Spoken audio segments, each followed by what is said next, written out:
must hurt. Let our wounded warrior come in. Are we filming now? Okay, I'll start over. The school board of the Duval County School District is now convened in its workshop meeting. According to the CDC's website, Duval County's COVID-19 community level is currently designated as low. The CDC currently recommends indoor mask wearing for people with symptoms, a positive test, or exposure to someone with COVID-19. Thank you for taking the time to join us and for your interest in the operation of the Duval County School District. At this time, we are going to pause for a moment of silence, or if you prefer, silent prayer, in observation of the Marjorie Stoneman Douglas anniversary.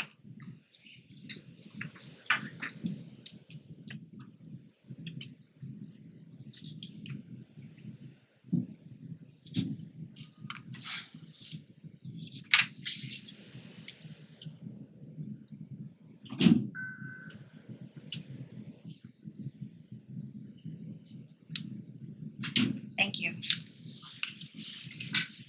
We have 4 topics for discussion today: school media collection, school choice update, school safety and security / grand jury update, and then governance. And something that's a little different with our schedule today, since the school security safety grand jury update presentation is going to be school media collection coming in through Sniffen and Spellman will be joining us remotely. We have a time certain of that for 11:30. So wherever we are in our conversation, we'll break at 11:30 to accommodate that, our guest, and that presentation, and then we'll pick up where we are. So let's start with school media collection. Good morning. I'm going to ask Ms. Paula Renfro, Chief of Academics, to come forward. Hi, good morning. So we're going to talk about a few things today. Kind of a timeline of where our journey is from last July 1, when we had quite a bit of new legislation that came our way, to where we are currently. Also talk a little bit about the context of where our teachers are, media specialists, and our schools are, and then our procedures and our next steps, what we're doing moving forward. So that's kind of the context of our conversation today that I wanted to talk about. So let's start with a timeline. So we had 3 pieces of legislation that include a number of statutes. House Bill 1467, Instructional Materials, House Bill 7, Individual Freedom, and then House Bill 1557. And it was really important to take some time to not only obviously just review it, but consider what are implications, what are procedures, what are policies that need to change or be revised or updated. And that became effective July 1. I think that's not a surprise to any of us because we've been working through this for quite some time, since last spring. In July as well, the school board approved procedures for developing the library media collection.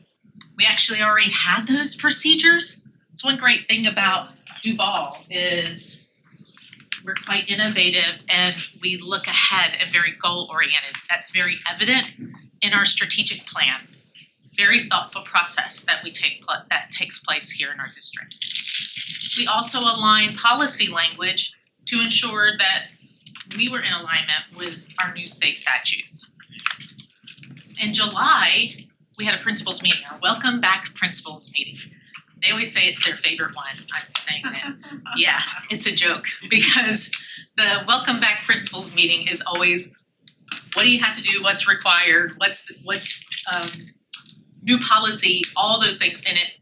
I was a principal 17 years, and I went through that. We called it the endurement of first meeting, but it's very important. And we had a conversation and a presentation with principals to go over these new pieces of legislation But also, what does that mean? Because we had to have a conversation about our school libraries. We've talked about that a lot. And how those House bills and the statutes associated with those House bills affect the process of reviewing libraries, classroom libraries and school libraries, because school libraries are now in a searchable form, right? They always have been, we just link them. We've always had our school library circulation collection in a searchable form. We just did it by school, so everyone could see it by school. But we also had to have some conversations. We knew that the state was not prepared to give us direction on how to make those selection decisions, because that wasn't released until January 1st. But we were still responsible for interpreting these pieces of legislation and how they affect our schools and our classroom libraries. So we talked about going through and doing a first run review. When we say preliminary review, that's the very first thing. They go into their classrooms, media specialists went to their library to ensure that books were appropriate to their developmental level. We had a conversation about pornography, that if there was any questionable content back when they returned to school, that was July 31st when we had that meeting, that they go back to their schools and they look at not only their classroom libraries, but media specialists look at their libraries, started completing their reviews to ensure that we were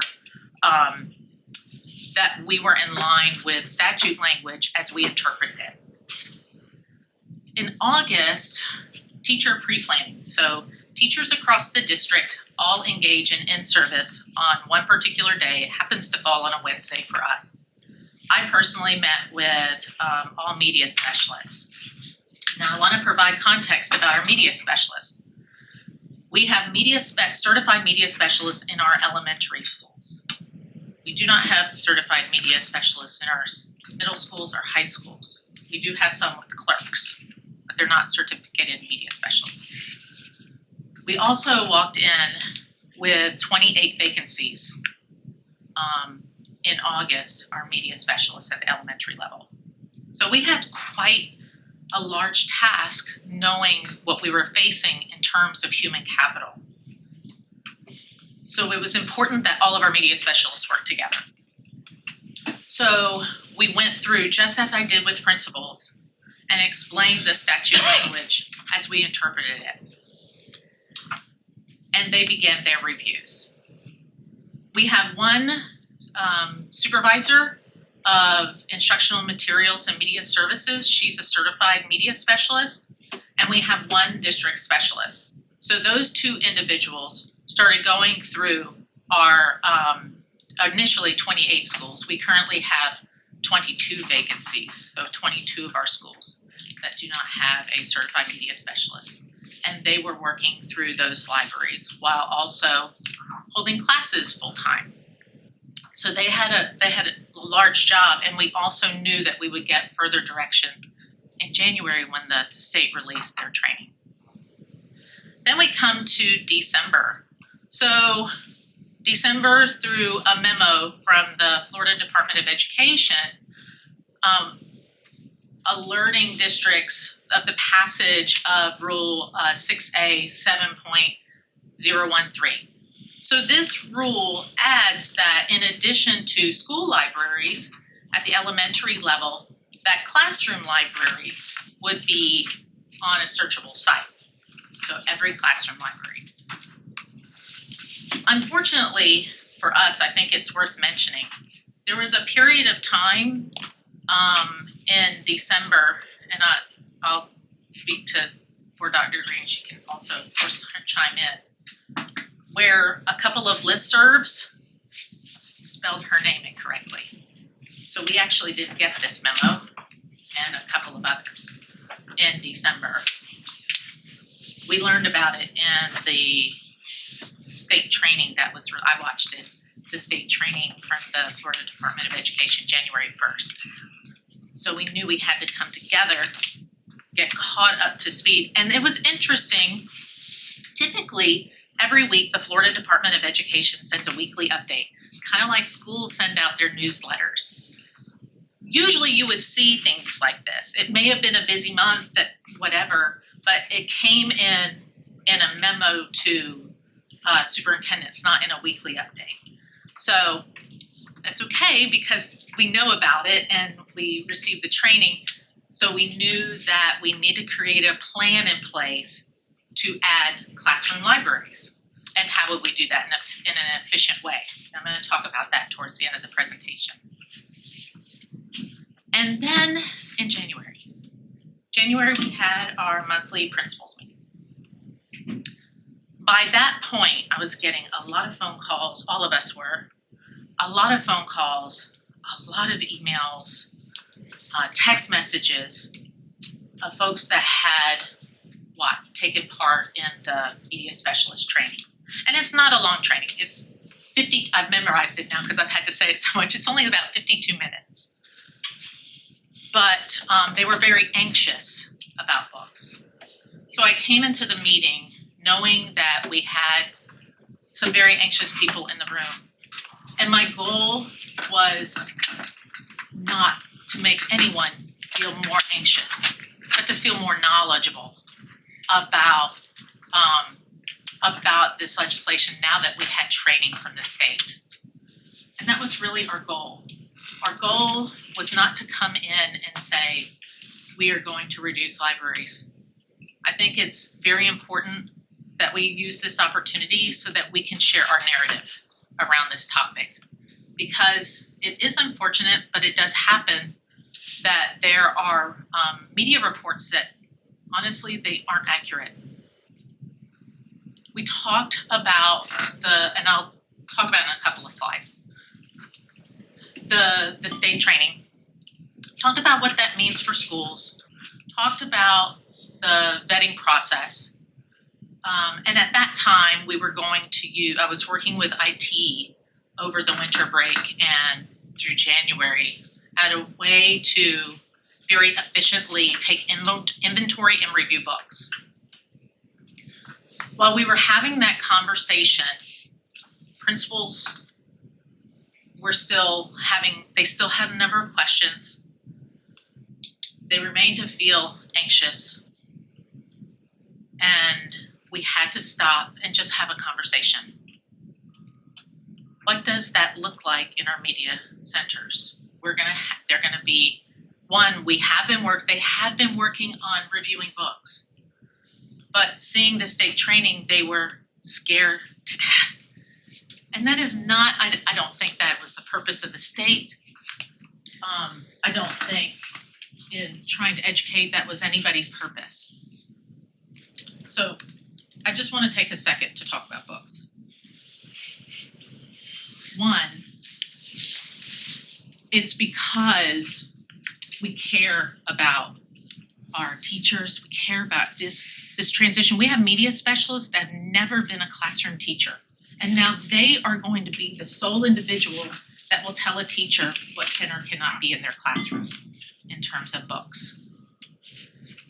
We also know that teachers get a lot of donated books. And it's such a blessing to get those books. But sometimes those books may be too complex or content that's too mature for the particular grade level. That takes me to our books. There have been things written in the media that said we banned 174 books. We haven't. That we are holding books like Henry Aaron, before she was Harriet. For the record, these books that we were quote unquote holding, they were never books that we didn't want to have in our classrooms. I came to you in 2020 when we were going through the ELA adoptions to say we want every student to see themselves in literature and that every student's needs would be met when we went through the adoption. That means ELL, ESC, representation of our children. This was a book that was called out because she was Harriet. Because She is Harriet was one of my very favorite books. As a teacher, as a principal, the publisher wanted this in an independent reading classroom for kindergarten. You know what? I think it's awesome. But when you read the book, and there's nothing wrong with this book, it's a Coretta Scott King award-winning book. It's complex in the dialogue and in a kindergarten class. If I were just purchasing this book, I would purchase it for second grade class. And why? Because they're gonna be more apt to understand this. I would hate for a book this beautiful to sit on a shelf because someone doesn't understand it. And when we talk about an independent reading book, we're talking about a classroom library book is a book that is supposed to be just put on a shelf with no instruction tied to it. It's enjoyment. I would hate for a book as beautiful as this to get lost. So that was one of the reasons why this was one of the 26 books that we quote unquote held. We didn't just hold them. We wanted to be very thoughtful and put them in books where they can be celebrated and loved and cherished, just like I did in my classroom libraries.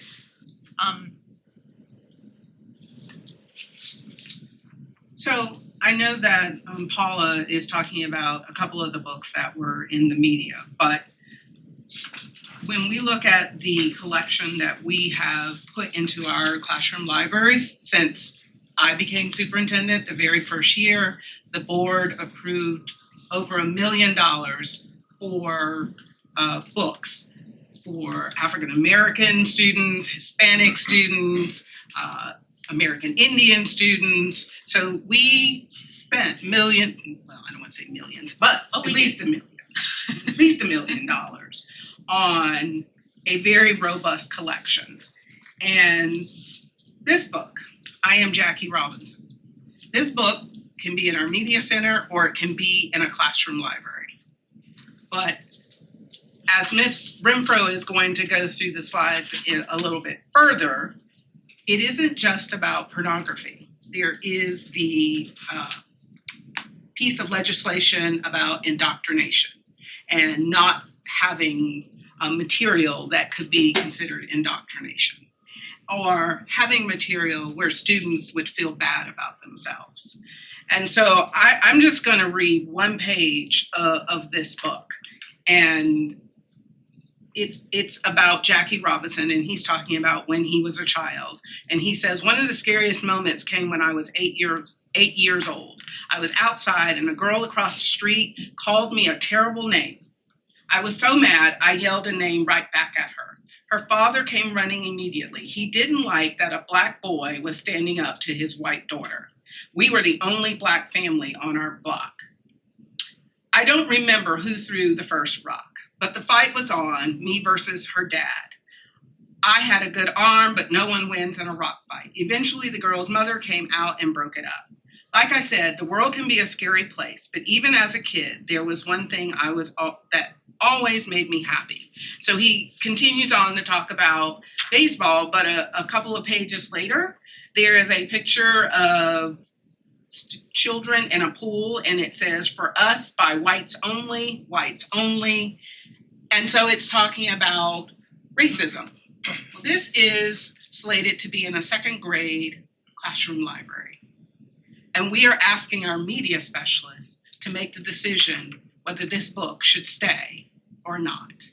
And that is not a decision that can be taken lightly, because if it's in the classroom library and a student, second grader, picks it up, they have an opportunity for instruction to happen with this book, because they have questions.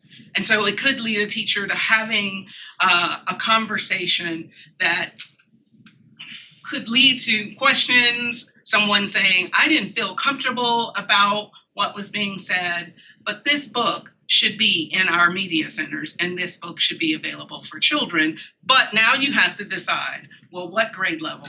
Where should it be? Should it be in a classroom library, or should it be moved to the media center, where at that point the child is checking out a book, taking it home, then that conversation is happening at home and not in school.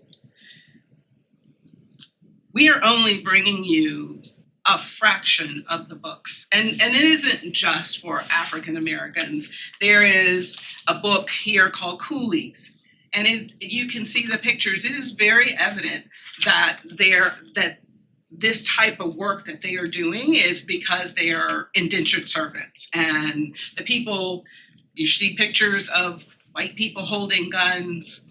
So it isn't just about African Americans. I have another one here. I not that I chuckle a lot, but when Miss Carney said something about Captain Underpants, well, guess what? We have a Mexican Captain Underpants.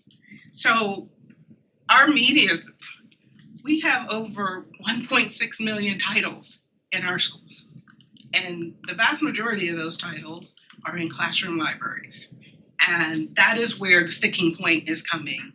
And I would rather be written up, be given a letter, than put our teachers in a space that there are things that can happen that has nothing to do with a third-degree felony. They could have their teaching certificate sanctioned. They can have to be investigated by the state for professional standards because there is an allegation that they violated law. And so we have made a point to share it, and our media specialists are exhausted going through. These are simple books, but this one Crazy Summer, this is a chapter book. You don't get to what this book is really about until you get to like chapter 10. And it's about these three girls go away for summer and they want to engage. There's a possibility of having engaged in activism and supporting one of the friends.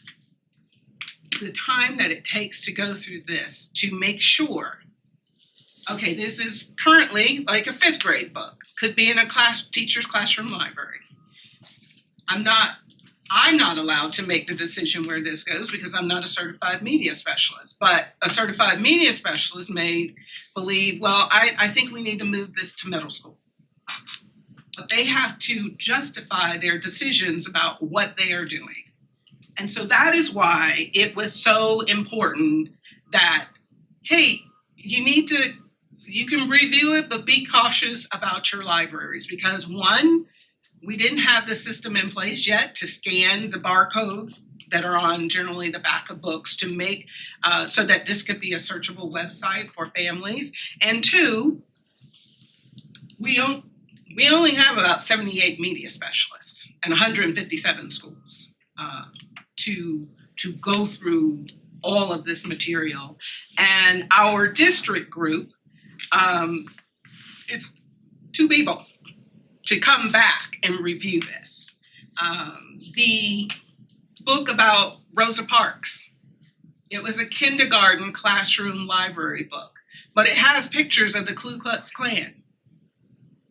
Yes, we want that book, but you have to make it. I don't believe that a kindergartner could independently pick that up and understand the complexity of what's in that book.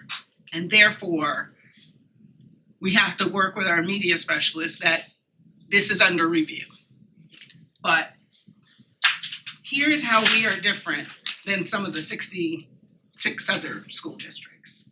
One, percentage-wise, we have the highest African American population in the state. And so many of our books are reflective of our demographics, our students. And those books require a much more intensive review than to just say, that's good. I mean, flip through some pages. Because in reality, Captain Underpants should take like 5 minutes to say, that's good. But this one would take more than 5 minutes because there are other themes in this book based on a Mexican heritage and culture to make the decision, should this be in a classroom library or should this be in the media center? I'm sorry. No, I think it's important But that you. it was important to know why you hear these no, they're being because we have thousands of these books. Rosa Parks, we probably have 15 different versions of Rosa Parks books in our media center. Hank Aaron, we probably have 5 different versions of Hank Aaron. But all of them have to be reviewed with the same level of thoughtfulness and intensity to ensure, one, we're not putting our employees in a position that somehow something could be stated that they're not following statute. And two, that we ensure that all children have access to high quality literature and access to books that reflect them, that they can see possibilities for all children, no matter their ethnicity. And that is why I think Duval is different than most of the other school districts. Yeah, those books, even Cooley's, as she brought, it has an inspirational ending. They're wonderful books. We just want them to be in the right place that children can appreciate them and understand them. So given that context, you can imagine at the principals meeting, those were the conversations that were taking place. And so at that time, that's when we decided, okay, we're gonna come up with a plan. Dr. Green was so gracious, she nominated me to create the video to be one voice. Oh my word, I was like, what?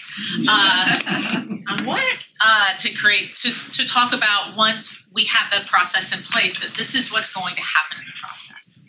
And then I was working with IT to develop the most efficient system to inventory, review, and notify teachers a process of books. And so it was during that very quick window of time, and it just so happened that during that week, we had early dismissal. So that was the opportunity to have faculty meetings. They have that once a month faculty meeting. So that's what we utilized, and it was through that period of time that we found we could develop a wonderful review process, but it would take a few weeks. So I messaged to principals that take this time, it's gonna take 3 weeks to get the scanning system that we're gonna talk about. Take this time to start reviewing, decide how you're going to create that system in your school, how the process to start thinking about how you're going to separate books, and then they need to be the ones that that you have questions about, they need to be stored. I did say covered because I didn't want people to feel they had to have boxes, and we had some schools, I went to a classroom and it says under construction, see you soon. And then we had others that had caution tape. I mean, people took it to different varying degrees, and then schools did too. We have schools with some teacher vacancies or brand new teachers, and principals wanted to create that process much sooner than later. So we had some that were reducing libraries by that Wednesday, and we have some that are still going through that process of how they're, so it's been a various degree. But I wanted to provide that in the beginning just to kind of see why we are where we are and the decisions that we make. I turn this off, Tracy.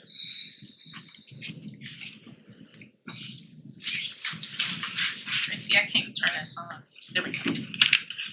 So now I want to talk about some context. So we've been hearing in the news, like you've heard, 3rd-degree felony. Why is everyone making a big deal? 3rd-degree felony, it's always been there. Well, it has always been there. Just in the training, it was further emphasized. And it is related to pornography. So in the required training, and this is where there was lots of chatter, this is where the emails stem from, and there were 5 slides just on pornography, proportionately more than any other topic within the training. And through the training, it was emphasized about the penalty for violating 847.012. Remember that violation to this is a crime. And this was another thing that was causing some anxiety. We talked about this picture book. So in the legislation or part of the training, we often use like Common Sense, Goodreads, like we use various review sites when we're looking at books and what they have in them when we're making purchases, our novel studies. Middle school and high school people especially, talking about materials must be analyzed in its entirety, reading every page. Like you can imagine if they're wanting to review books, the stress associated with that, they were like, looking at that. And then erring on the side of caution. That was mentioned a few times. I think the battery is dying on this. Then they talked about student needs and appropriate for age and grade level. Absolutely, we always think about what is developmentally appropriate, what's their readability, can they comprehend the information that they're going to read, what's the maturity level of the content. And there were 2 pieces especially that I spent a lot of time with media specialists and teachers and principals, and that is where it says the accurate portrayal of the state's broad racial, ethnic, socioeconomic, and cultural diversity without bias or indoctrination. Indoctrination has been a scary word. That's just a fact. People trying to understand what that means. And I think especially for teachers, at times I don't have another word but to say, they felt kind of attacked. Why are you saying that I was trying to indoctrinate children? I think all of us in this room can thank a teacher for who we are today. Like they're on the top of any monument they should be, right? And then once again, hearing err on the side of caution. So I only mentioned that to provide some context around some of the anxiety that people are feeling. And that just kind of fed into being nervous about making those selections independently. It was very loud and clear at the principals meeting that they wanted help with reviewing books. That was very clear. And when there's been some interpretations that when we talk about indoctrination, when we talk about gender identity, that is tied to instruction. However, it also is tied to instructional materials, but library materials and reading lists as well. So it's important that, yes, it may say instruction, but from the Florida Department of Education, it's clearly also identified as a consideration when we're looking at library materials and reading lists. Okay, so this is where we've talked about the plan. I think we can all say that we know that reviewing books is very important. We've given our media specialists release time so that they can take the state training, so that they can make those very thoughtful decisions. And we have a very robust, we're a Microsoft Teams district. We're one of the actually districts of excellence in Microsoft Teams, so we're very good at Teams, the Teams collaborative platform. And we have a very robust media specialist platform that we are having conversations. What about this book? What about this book? Hey, let me help you here. They each have like assignments so they're not overlapping what they're reviewing. So those things are taking place. We, through Michelle Bagley, she's so wonderful, identifying funds so that we can recruit retired media specialists. I've already had a handful reach out to me. They're very eager to help do this, and they have their certification so that they can help us as well. But I really want to talk about how we're inventorying, reviewing. So through our IT department, the district has built a system, and as a Microsoft district, we use Microsoft tools, right? But they developed a system that teachers can scan ISBN numbers, or they can enter partial titles, and all of our books that we have been reviewing that's on our district list speak to our internal program. And so every classroom teacher has their own profile.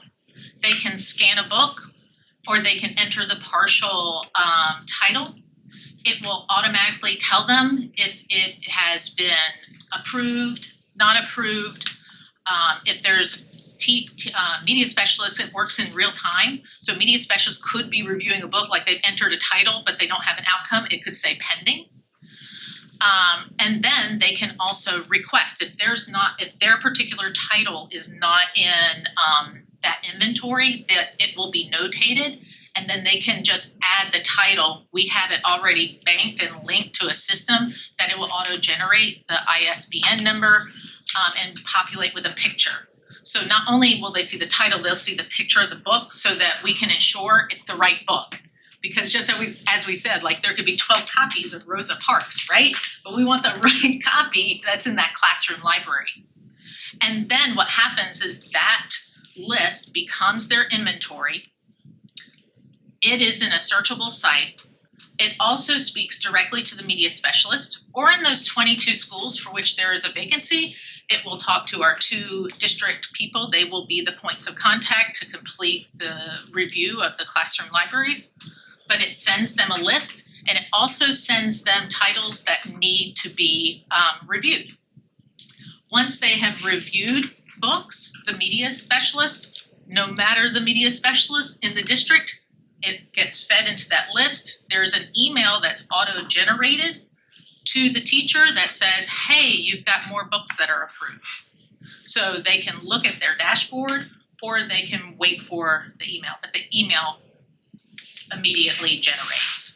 I say immediately generates. It probably updates every afternoon, not within 10 minutes. It probably is auto.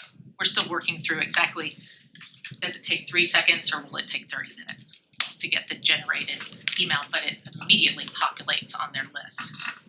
So it was important that we had time to think about a process, because one thing I didn't want to do is I didn't want to have teachers take time away from instruction, so they have to type up their lists.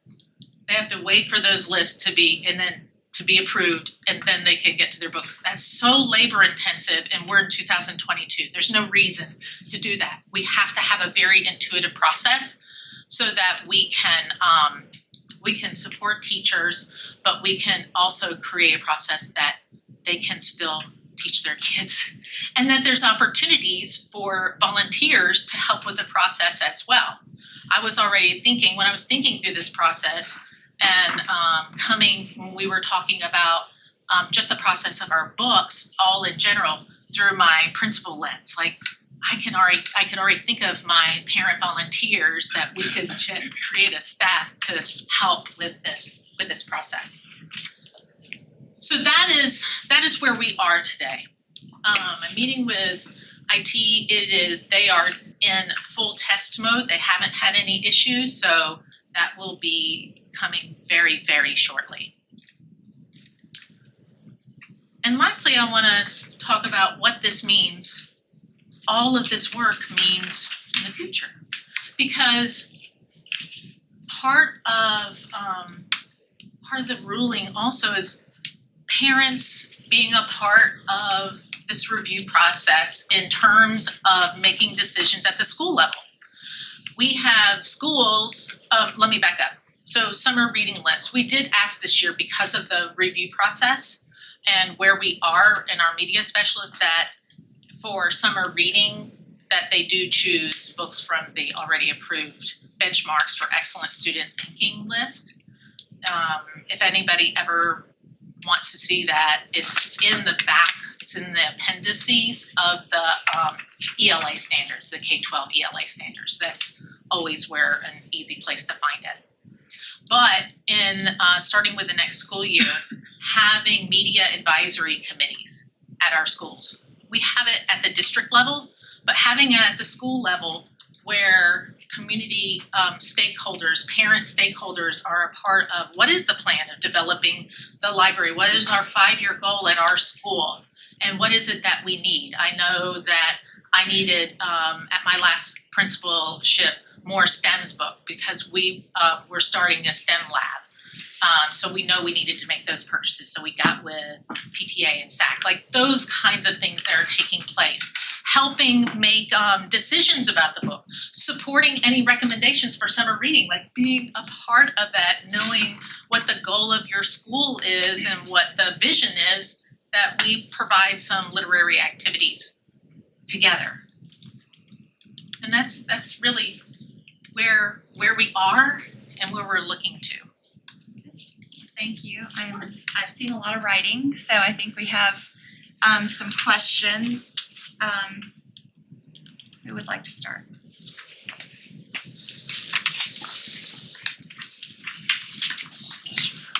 Maybe it was such a great presentation that you answered everyone's question. Okay, I doubt that. Okay, I can start us off. okay, Board Member Willie. Through the chair. Just a question around, so the media specialist, thank you so much for the presentation. Thinking about the media specialist, it's a tough job. Do they have a rubric? What are they looking at to sort of compare and say this book is good, this book is not? Because it seems like if you have multiple media specialists and they're individuals, they could also have a continuum of where they would put books. I'm just wondering how we do that. And sort of a piggyback on that is, if a book is up for debate, they're like, well, I'm not sure if this is appropriate or if this is this grade level, how does that sort of conversation move to a conclusion? To Board Member Willie, sorry. You asked great questions. So we have guidelines that are associated with state statute. When they complete their review, they're prompted to respond to those guidelines in terms of pornography, in terms of House Bill 7, like that is in there. And then also they have general comments about the book, about 5 or 6 words that summarize the book, and then they enter. So for your question, oh, and let me just also say, our district team also every day, they look through those titles and they're looking at what's approved or what's pending review and just looking at that criteria. So they're doing it, when we say they're tired, they are doing a lot of work to also scan what other people are doing, right? Now, the question around, I'm not sure. We've had that. We've had instances of that. So they have reached out to our supervisor and me in email, but they've also really taken advantage, and that this is one thing that we've asked them to do. Put it in the team site, put it in the collaborative site, because we need to have those conversations together. Because if you're having a question about a particular book, we know another person is too. That has been quite robust. So it has been, I will say that aspect of being unsure has been quite easy in terms, they're comfortable saying, tell me what you think about this book. So they have reached out email, oftentimes it's through the collaborative site. I appreciate that. I have some more, but I'll hop in on those. Okay. Board Member Joyce. Okay, so that was one of my questions, and thank you. I know, that's my fault. Asking that question, because what I'm hearing is that there are guidelines, but that different people can come to different conclusions based on the guidelines. So you could have a media specialist in one school that says this is appropriate, a media specialist in a different school that says this is not appropriate. What I'm hearing is it goes into a program where somebody at the district is now looking at it to make the final determination on whether that book is appropriate or not. My follow-up question is, I just wanna make sure I understand that process. But my follow-up question is there an opportunity, because you know, this is something that is being very transparent throughout the state of Florida. Districts are putting their books out on their websites, they're reviewing, they are allowing the public in that county to know. Is our district going to any other of the, when we decide this is not appropriate for this level or this grade, is there anybody in the district that maybe is going to Orange or Broward or Manatee or Hillsborough to say, well, their district said this is okay, but our district is saying this is not? I mean, are we having any of those conversations? Okay. Board Member Joyce, so the media specialist supervisors in the various counties, especially the larger ones, but some of our medium and small, do collaborate together. I will say that I'm not sure that they analyze each of their lists because they change daily, but there are some common books. I know that, for instance, our supervisor of media, she's real close with the supervisors in St. John's, Nassau, Pinellas, and Broward. Like, I know that they have a lot of conversations in Orange that talking through this process, but they also are engaging in independent monthly meetings. The instructional materials department at the state level hasn't held any, but they have started holding them to have those kinds of conversations and talking about their guidelines that they use. So they have those, but I would not say that they are analyzing each of the approved or denied lists that populate daily, each day. The reason why I ask is because I'm really concerned that as a district, we are not necessarily in line with the intent of the law. So for example, I know that the commissioner sent a letter to Dr. Green, and specifically there was one title that was called out, and what was that, Clemente? Roberto Clemente. And that specific title was called out in that letter. So if that, and I don't know if that was on the ban list or if it was not a ban. We don't ban books, which is and I wanna make that very clear. We don't ban books. They are age appropriate books and classroom levels. So I've heard that so many times for all the media outlets out there. We are not banning books. But is that something that was that an issue in our district?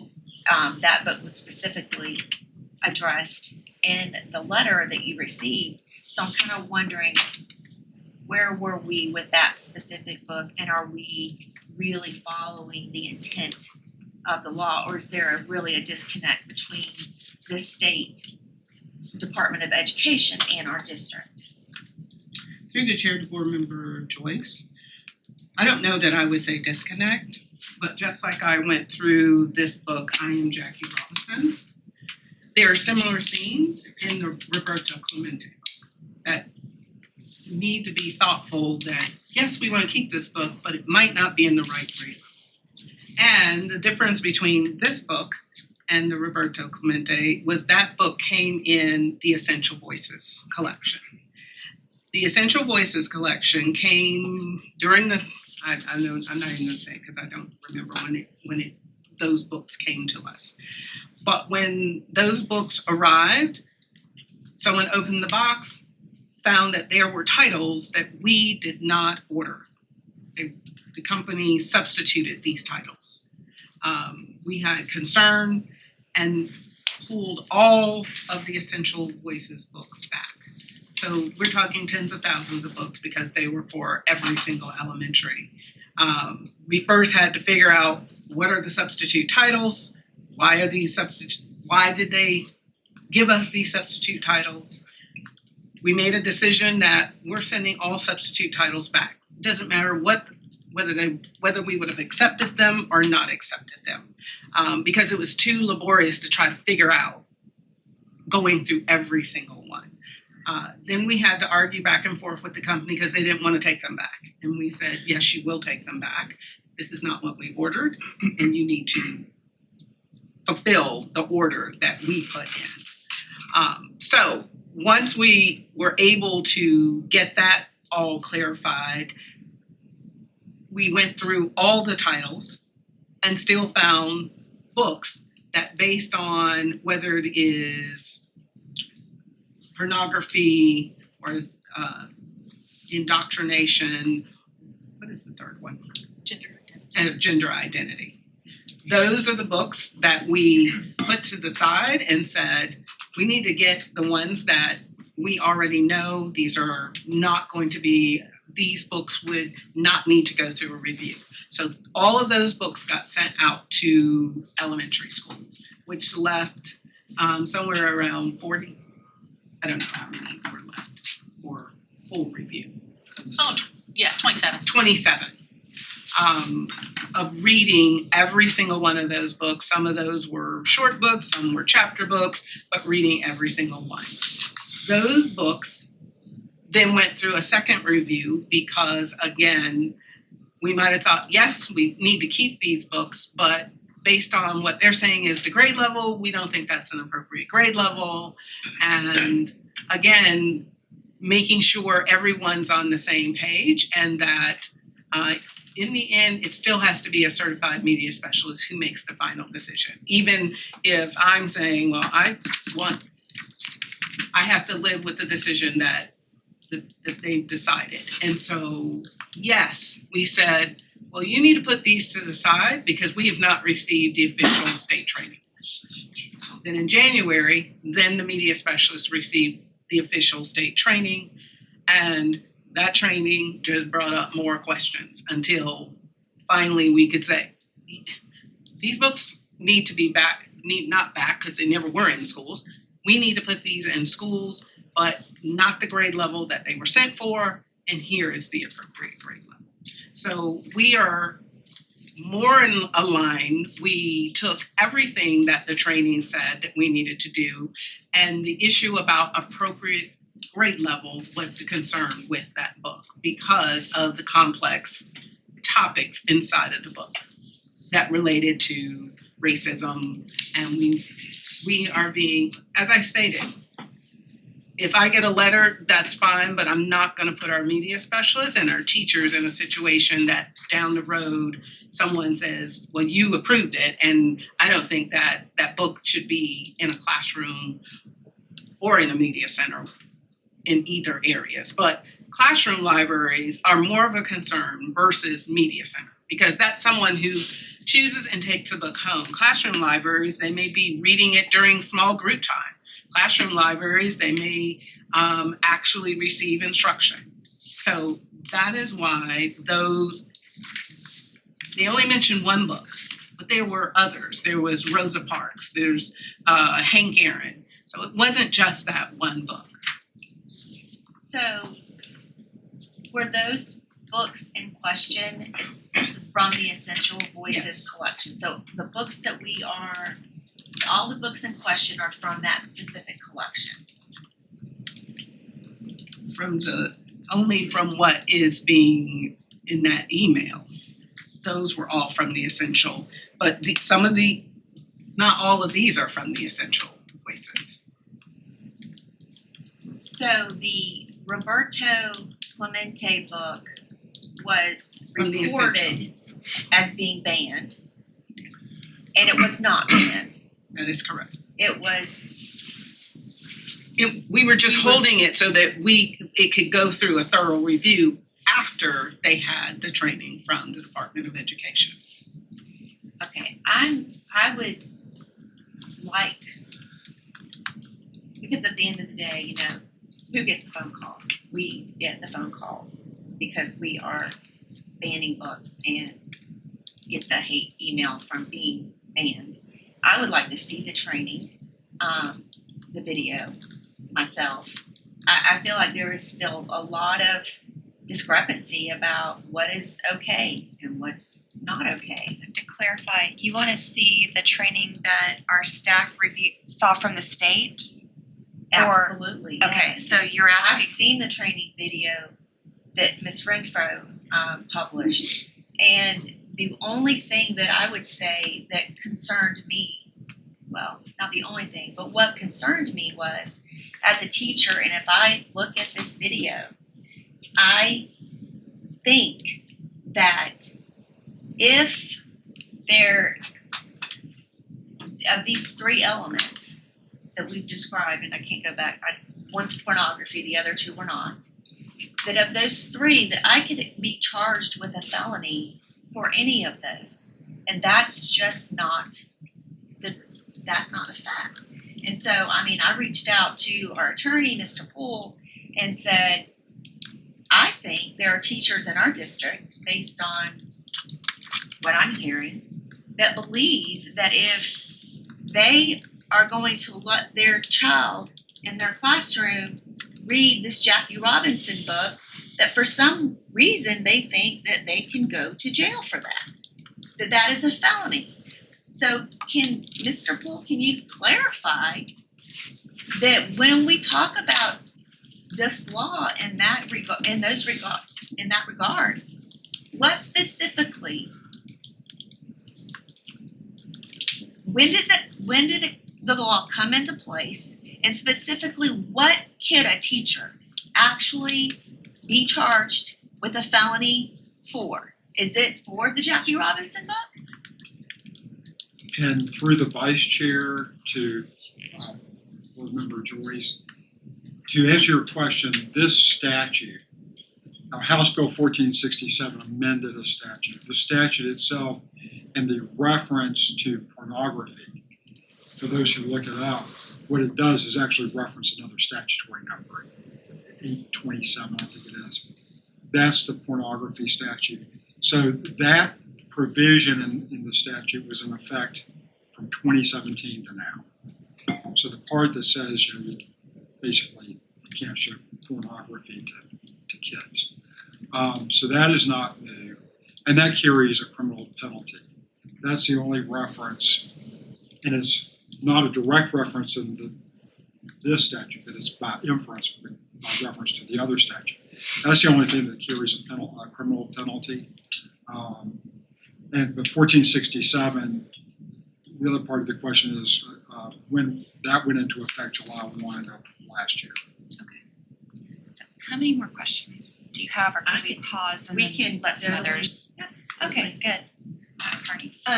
Through the chair, I have, my questions are more about continuity, and how we're releasing approved lists to teachers and to parents so they can see what's been approved. As the other board members have stated, that it's a subjective situation because each media specialist within each school is making their own decisions, and I believe it's 16 questions they have to answer. That's part of the state guidelines. And so my question is kind of a two-parter. One, when we have a discrepancy, say there's one media specialist, since we're using Jackie Robinson, that says, okay, this is fine for first grade, second grade, and then we have another media specialist from a different school that has a discrepancy, and then that goes to the district staff to be determined.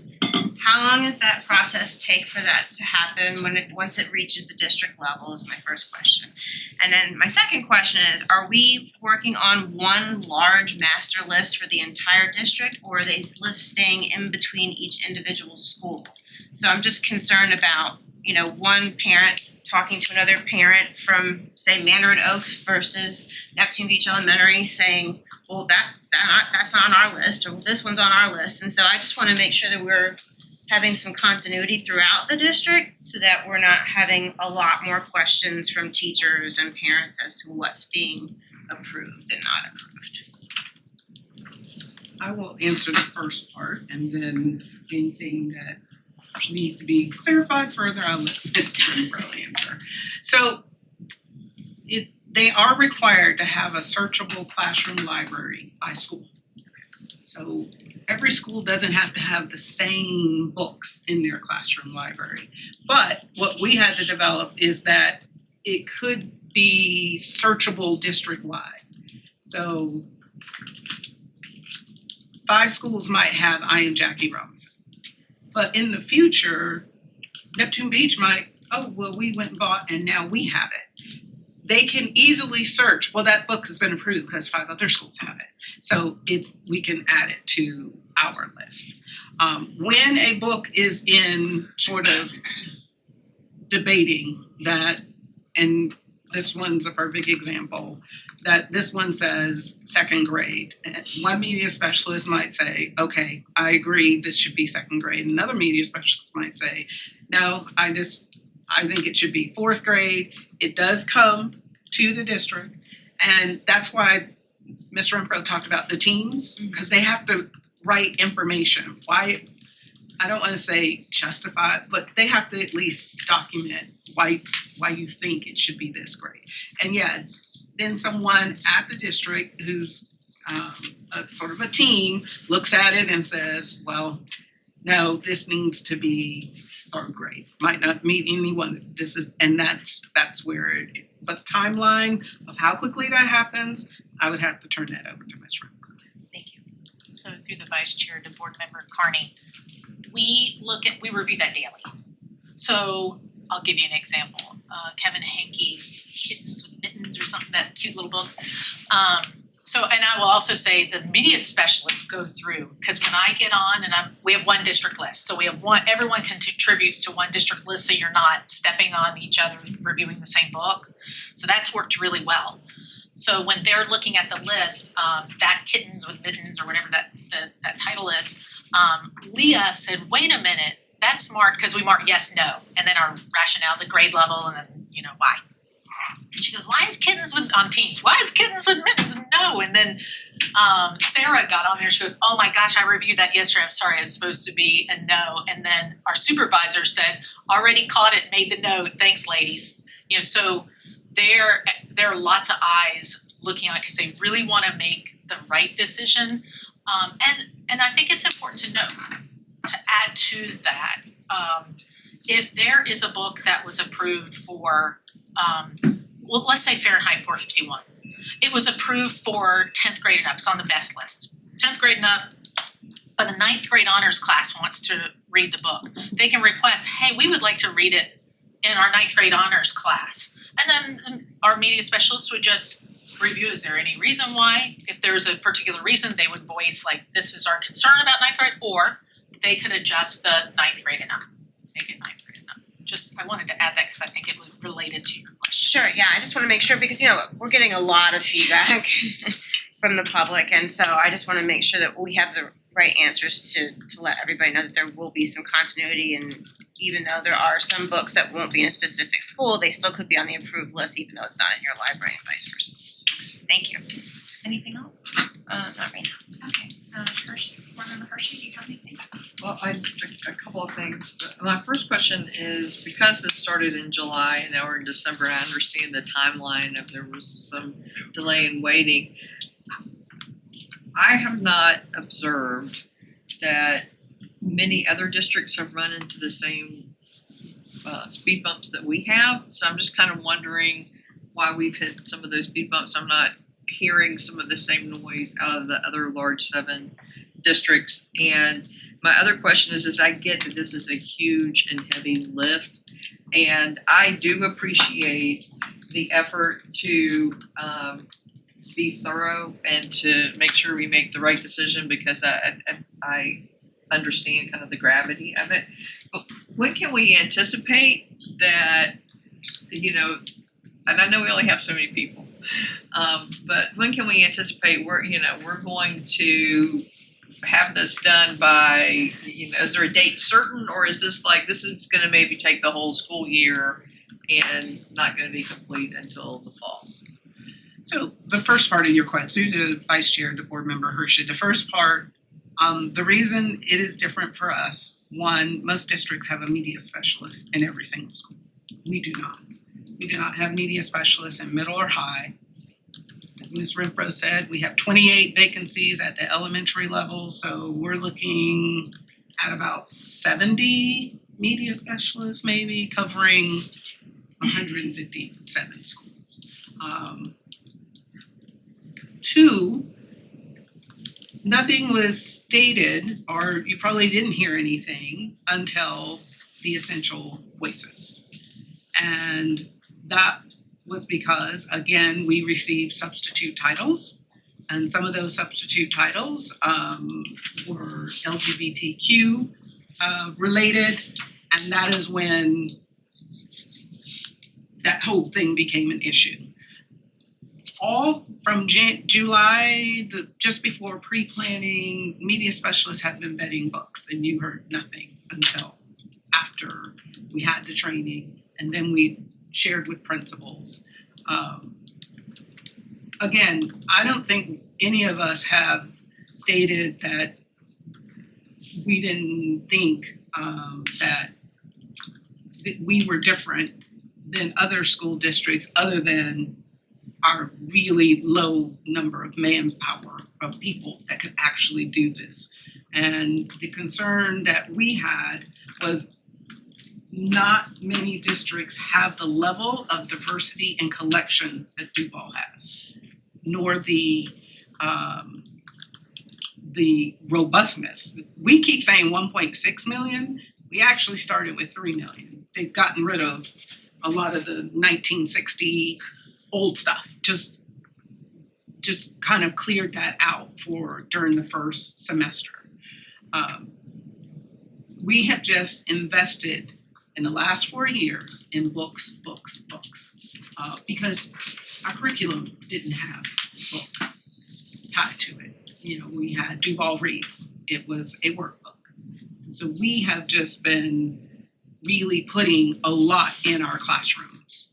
So I think if we want to state what was the real sticking point for Duval, is that we took the media training, we took the slides, and we took it to heart that if it's about pornography, yes, it is related to a 3rd-degree felony.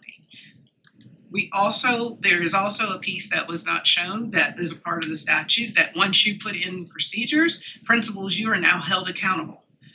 And you will be held accountable. It doesn't say what that consequence is, but it just says, principals, you will be held accountable for implementing those guidelines. And when that led to a lot of trepidation from our principals. And they were like, well, I just soon wait till they've all been vetted before we let them be used by students, because I don't want to get in any type of situation where the district says, I gave you guidelines, but now I'm being told I didn't follow those guidelines. So I really believe it's because we took to heart what was stated and tried to put in a process that was going to ensure that our media specialists weren't put in the situation, our teachers weren't put in a situation, and our principals weren't put in a situation. So were we overly cautious? I would say yes, we were. Yeah, a couple. One is our reduction in media specialists a result of budgeting decisions that may have been made over the past 7 years or 8 years? It seems like I remember some. It was done prior to my arrival. Right. I don't know. What is prior to? Wasn't that 2016. wasn't that due to? I'm just trying to remember if that was. Because if it was it seems like it was financial, because I remember those tough budget conversations. So the flip side of that is going forward, knowing that we have the statute, is that a goal for us to expand media specialists at middle school and high school? And I know we were doing a great job recruiting teachers and vacancies, and that's another thing to add to the list, but is that something that we would look at? Because this is a heavy lift, and then it's got to be maintained as well if it's ongoing. Is that something to look at for the budget coming up? Be the vice chair to board member Hershey.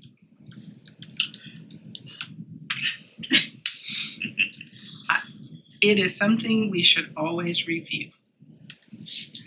That's one question.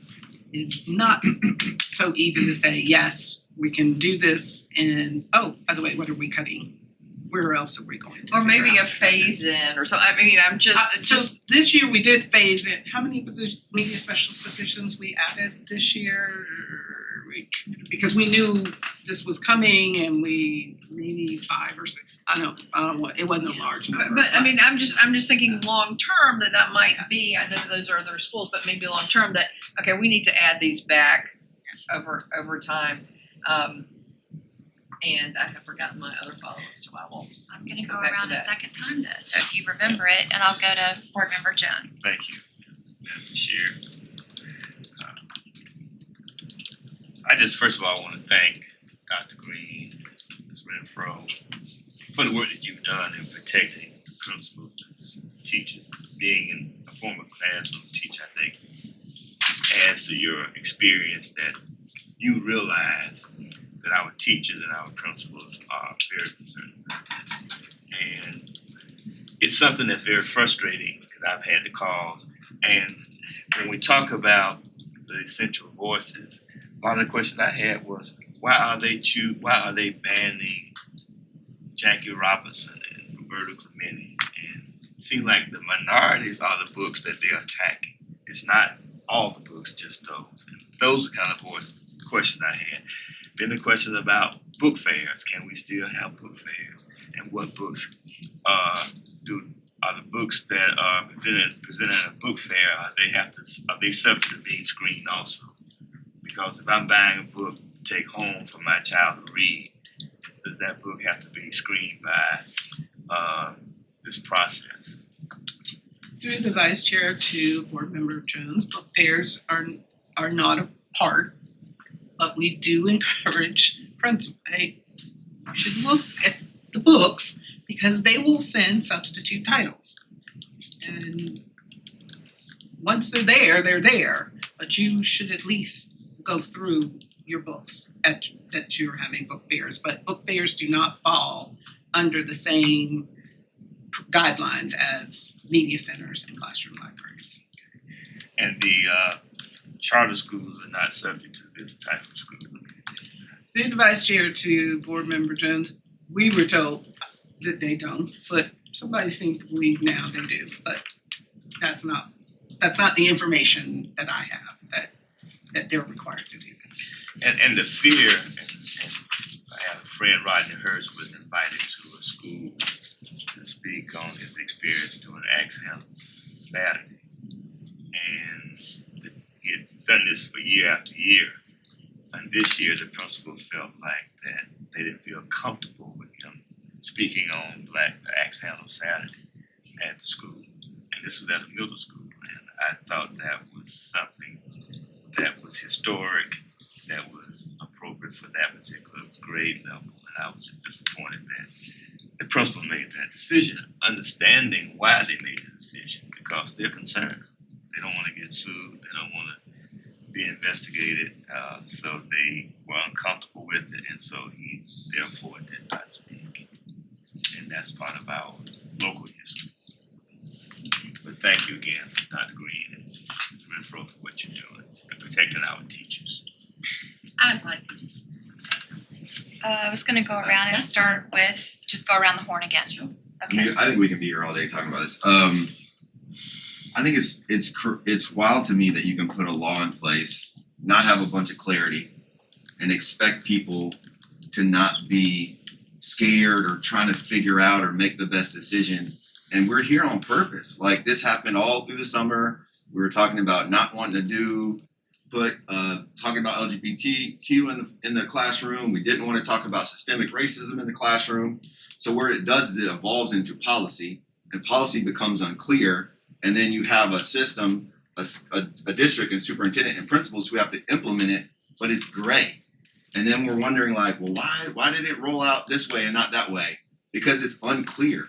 And there's still some pieces of it that we've talked about today that are still unclear. So I think it's just interesting. And even with the letter that came, I wondered, did the Department of Education reach out and say, hey, I have a question about Roberto Clemente. Can you answer it? Did they ask that question before they sent the letter? I'm just wondering that. Through the vice chair, not about that book. So we have books, and Roberto Clemente is that book cleared? Is it now a book that we students? The vice chair, yes, it is now. So it's a very simple question and answer that we could have, but we're not having it because people want to use media and other things to sort of create this narrative. That book is now cleared. We talk about banning versus reviewing. They've said you need to review books. That's what they said in the policy. You need to review books. So as we review books, people are saying you banned it. No, the state said we have to review books. So we're doing a review. That's what we're doing with Roberto Clemente and other books, which a whole nother conversation, and that's where we are. So I think it's really unfortunate that's where we are. Question, that was a statement, question. Where are we now? Because I think the public is like, you banned all these books. Where are we actually now in the review process with our books? I think we kind of alluded to it. Where are we now in this process so the public knows we're not banning books, we're reviewing them based on these policies that have been sort of pushed down. And the other question is, we've kind of missed this whole boat. We started with LGBTQ students and families being sort of identified in books. Where is that going to show up? Are those families going to see themselves in books? Are kids who have the same parents, same-sex parents in their homes going to see themselves in a book? And when can that happen based on our policy now? Is it 3rd grade? Is it 5th grade? Is it 10th grade? I'm just wondering where that might happen. To the vice chair, to board member Willie. In grades K through 3, it is against statute to have conversation or instruction related to gender identity. So it really would be after 3rd grade. Do we have books that are under review that have LGBTQ characters in those books? Yes, we do. We have My Two Dads, we have My Two Moms, we have Grandpa, and Poppy. When those books arrived, most of our books come with recommended grade levels. Those are recommended at between K and 1. Those books, we cannot put those books in classroom library. However, it does not have pornography. It does not have anything about indoctrination. I have personally read My Two Dads. There is nothing inappropriate in that book. But it had to be reviewed to not be in a classroom library for the grade level because we believed that would violate that particular statute. So that book is going to be in our media center. It's probably going to be those 3 books are probably going to, yes, be in our schools, but they can't be in grades kindergarten, 1st, 2nd, or 3rd. Is there anything you want to add?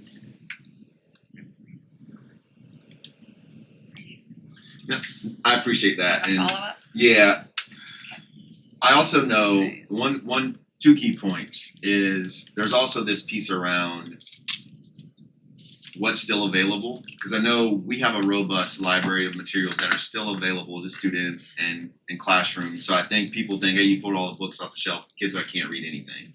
So I'd love to hear that piece. And then the other piece around that is just this notion of, I mean, we mentioned it. We're in this sort of tumultuous period. We're in Black History Month. Like, even the book around, like, can you not even say, like, there was a whites only pool? Like, there's some pieces there that are really concerning. Because even for me, I have a kindergartner, a 1st grader, and a 3rd grader. And they know about this stuff already because they're curious. They ask questions about it. So I just wonder, like, when it's almost indoctrination to not have some of these pieces, because now you have these books and you don't talk about these books. So it's almost a hypocritical statement to say indoctrination when you say that, in my opinion. So, but my big question is, what materials are currently available, even though we're still reviewing? Because I want the public to also know that we have a rich text environment in our system. What is available and is already there. So, through the chair, not the vice chair, to board member Willie, our media centers, they can get books out of our media centers. The problem with our media centers is now we need our media specialists to be vetting the classroom libraries. But those books are available because all of the Media Center books are searchable by the website.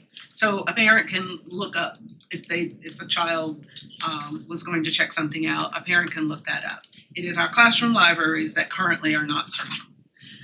However, at the end of this month, we will start the scanning process, and we have to open those classroom libraries as they are scanning. I think Ms. Renfro said that's when we will also encourage schools to ask for volunteers, because that's all they're doing, they're just scanning it. And then our media specialists will have a better opportunity to say, hey, we missed a book, that book needs to be we can't find it, it's not out on any of the searches, so it needs to be reviewed. This was just an opportunity to really get into those rooms to find certain books, especially donated books, that those are probably not appropriate to be in this particular grade level or another grade level. But I need to go back to the statement, there are books that we will say, no, these cannot be in our media center and they cannot be in our classrooms, because based on the criteria, it violates statute. So I don't want anyone to think that there will be no books that we will say they will not be able to be in our media center or classroom libraries. Does that conclude? Okay, Board Member Joyce.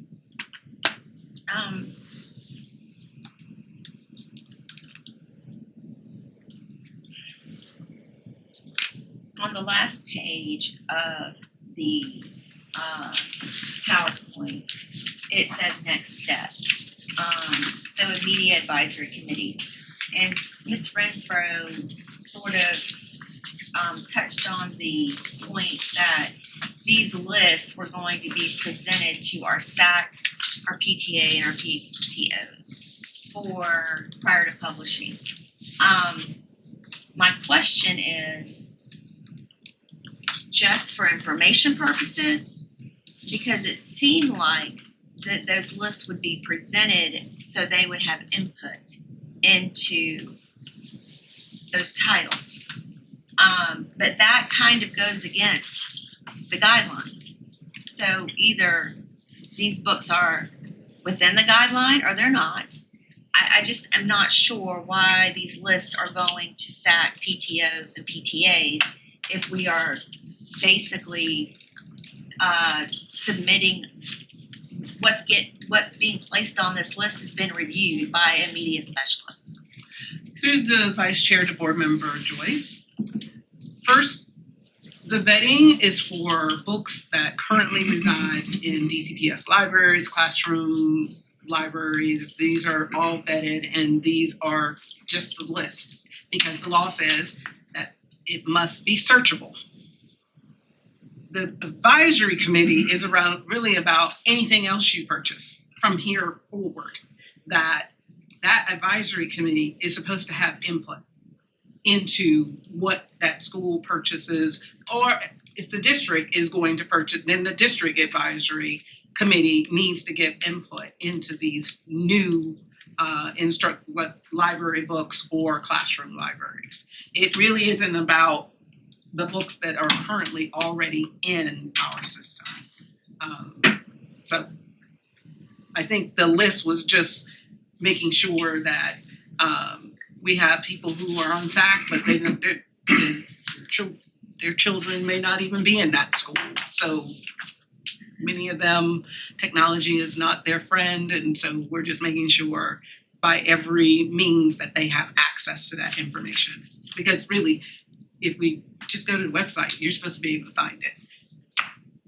So these lists are just being presented to the advisory committees, whether it be SAC, PTA, or PTO, but they don't have any say in whether this book should be on there or we want this book to be on there.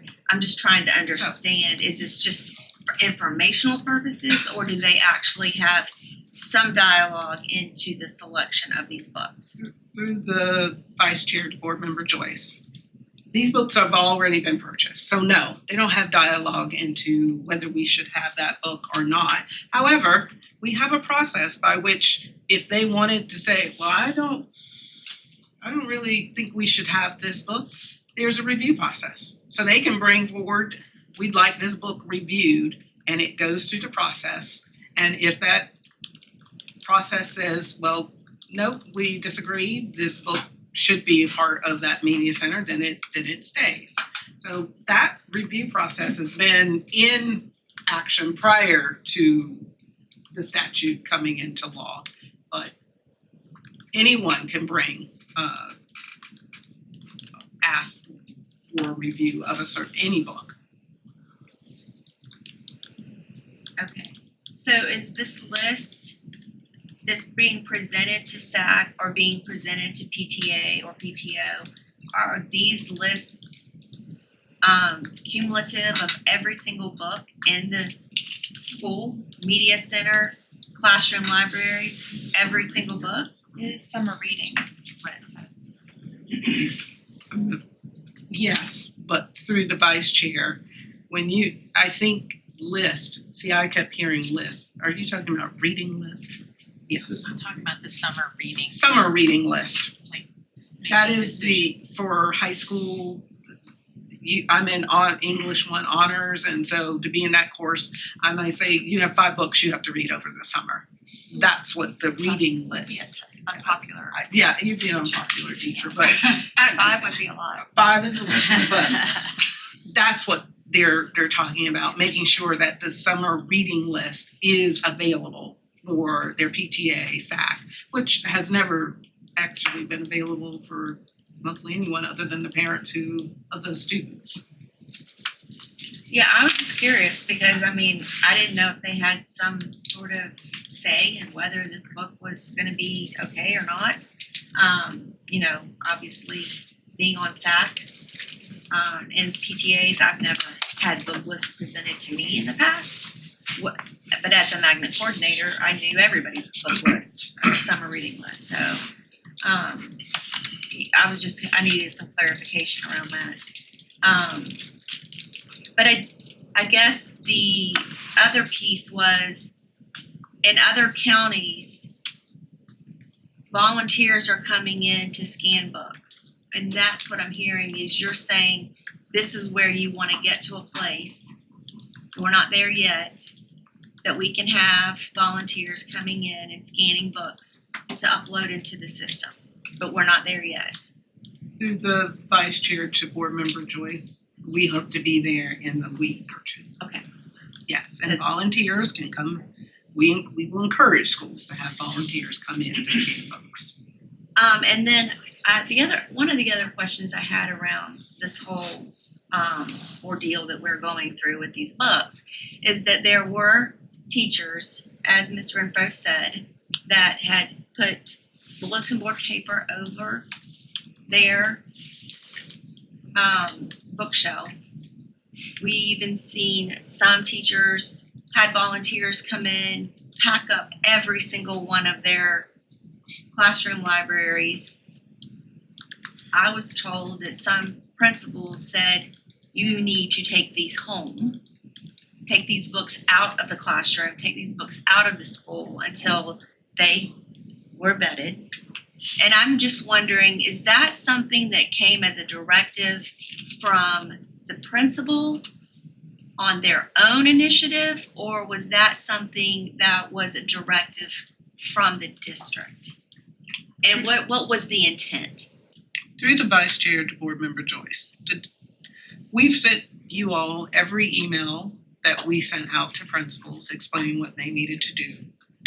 But if they decided, well, I'm just going to be extra cautious, then they made that decision on their own.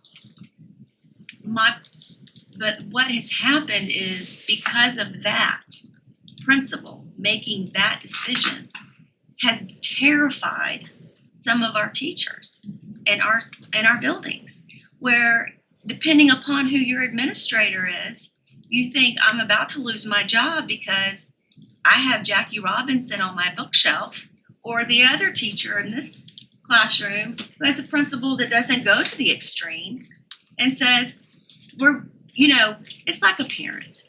When you're a parent and something is changing in your world of your child, what matters is how you present that issue to your child. You can scare your child to death, or you can comfort them through a process that something is changing. And it has been my perception, based on teachers at different schools, that the parenting, the administrator, the principal has caused this friction and this fear in their schools. And I just want to make sure that was the initiative of the principal and not necessarily the initiative of the district. I don't recall reading anything in the emails that you have presented to me that would suggest that it came from your office, but I just want there to be some So clarity. through the vice chair to board member Joyce, we also sent you the video. There was nothing mentioned in that video that said you should pack up your books and take them home. And Ms. Renfro clarified that, yes, we did say so that they wouldn't pack them up in boxes. But we've had conversations with certain administrators who were maybe a tad overzealous and said some things, and I know for a fact through Mr. Snyder's office, we've had those difficult conversations. Just wanted to clarify that. We're good? Not necessarily, but if we're gonna continue the conversation, we can keep going around. Okay, well, I was thinking 2 rounds should be enough. So, are you out of If we only questions? have 2 rounds, I would rather board member Joyce finish what she needs to do before Okay. I. Because we Take are my also, I have an alarm set for 11:25 for Sniffen and Spellman, and it would be nice to start another topic before that, but this is important and we'll play this out as long as we have questions. In fact, while you're looking, if you don't mind, I'll jump in because I have a PSA for volunteers.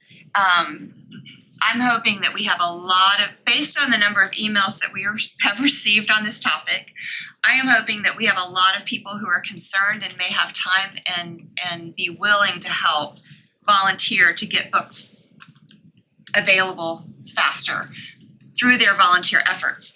So if someone is not currently registered with DCPS as a volunteer, Dr. Green, and looking at a 1 to 2 week timeline, what do members of our school communities and the community at large need to do now to be able to volunteer when we call for volunteers so that they can go into our schools and start helping? Through the vice chair and the board, they need to go to their school and get a volunteer form, or can go online to look up the volunteer form and complete it and submit it and follow the directions that are put online for individuals to be volunteers in our schools. If we could make that link or website available through our social media, if Dr. Pierce agrees, then I think that might help the community with that. And then back to you, Board Member Joyce. So I do have one more question around common selection criteria for instructional materials. The second bullet point in that PowerPoint slide says meetings for this purpose of selecting instructional materials must be open to the public, including parents, and consultation with school community stakeholders, including parents, is required in the purchasing of new library and media materials. So this is listed here. I'm wondering, how is this being met right now through this review process? What's this process? Are we including community stakeholders, parents, in the review of these materials? Through the Vice Chair to Board Member Joyce, it's in purchasing new. Okay. So yes, that's why every school has to have a media advisory committee for purchasing new media, not media, library media materials, which includes classroom libraries. So with as we review these books and as we are placing them on approved lists, is there a specific place that parents or stakeholders can go to see the new, what's being uploaded and what's being approved on a daily basis? Is that possible? And if it is, do they go to a district website? Do they go to their school website? Or is there a central place that's housing all of these titles?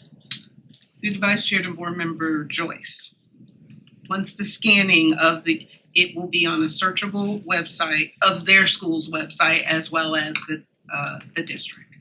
So yes, once these books are scanned in, I'm gonna say anyone can see it. Once it's uploaded to, again, the law requires it must be on a searchable website. So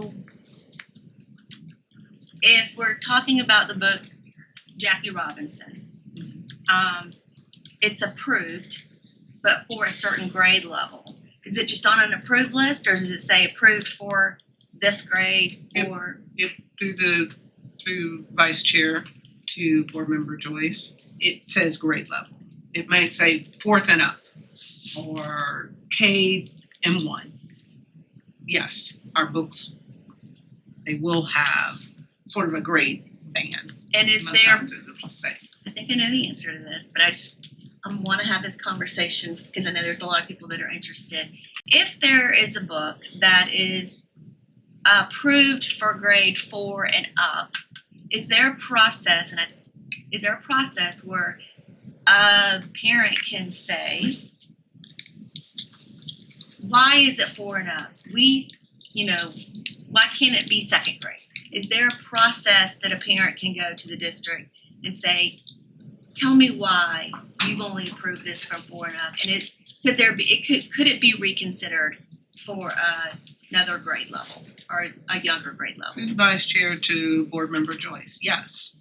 It can be as long as it meets the criteria. So there could be criteria that, readability might say a lower grade level, but it has these particular themes, therefore it cannot be in grades K through 3. And so it must be a 4th and up. And those themes are based on the 52-minute video that Ms. Renfro said that was the training for the school districts. That's the guideline and the statute. But that training video was to support the statute. Through the Vice Chair to Board Member Joyce. The 52-minute video for media specialists gave them the basics of the law. It does not give them details of use this theme or that theme. It may say, it just gives the basic definition of pornography. It gives I don't even want to say definition. It says indoctrination. I think it was listed up there as a bullet. That's all they were trained on. And their answer to them is, if in doubt, be conservative. That was their basic answer to them. And we are saying, well, when you're in doubt, we have a process. You may think that's why it goes all the way down to the district, where another group of eyes are going to look upon it. So just like this book, a media specialist could have said, well, I'm in doubt, I feel uncomfortable, and I'm going to say no to this book. Well, no, this book now goes to another level and to support the media specialist and says, no, this book needs to be a yes, but we think it needs to be a different grade level based on the complexity of the themes inside this book. I'm gonna say one more thing and then I'll wrap it up. But I know that the statutes referenced that school board will approve procedures. And last July, when this came before the board, we sort of changed our board procedure to kind of reflect the state statute. But we didn't, when I read through this, I don't really get the sense of there's a procedure that the board approved. And I bring this up because, you know, at the end of the day, we are the ones that were responsible. You know, the state statute says we approve a procedure. And I know for me, and I might be the only board member sitting at the table, I don't think the policy is very clear on what the procedure is. I think that we've had a lot of disruption in our classrooms and in our schools because of the vagueness of this. And I would like there to be something that is approved by the board, that's a procedure for, so we know what it is that the district is saying, this threshold, that threshold. And just, for me, I would be more comfortable in supporting our teachers and supporting our parents and supporting our students if I could look and have something more definitive in the policy. But that's my closing argument for all of this. But I would like to review that. Just putting that out on the table. Okay, that's received. Board Member Carney, just to piggyback off of what Board Member Joyce just said, I'm in agreement with that. I think that we need to have something, especially now that we've moved with the new rule has come out since July with DOE. I think that it would behoove us as a board to revisit policy 4.2. That being said, I'd also like to address what Board Member Willie was talking about in regards to the LGBTQ type books for elementary school. I've read My Two Dads. I think that if you were to take one dad out and put a mom there would be no question whatsoever that book is appropriate for a kindergartner.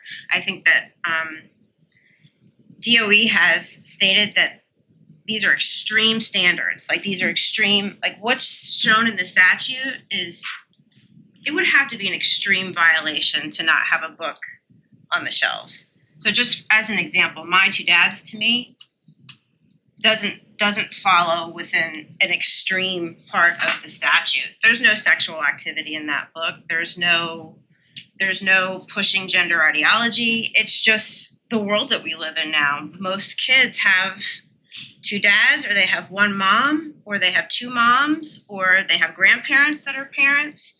And I think that, I know as a district we do need to err on the side of caution, but the word extreme keeps coming into my mind.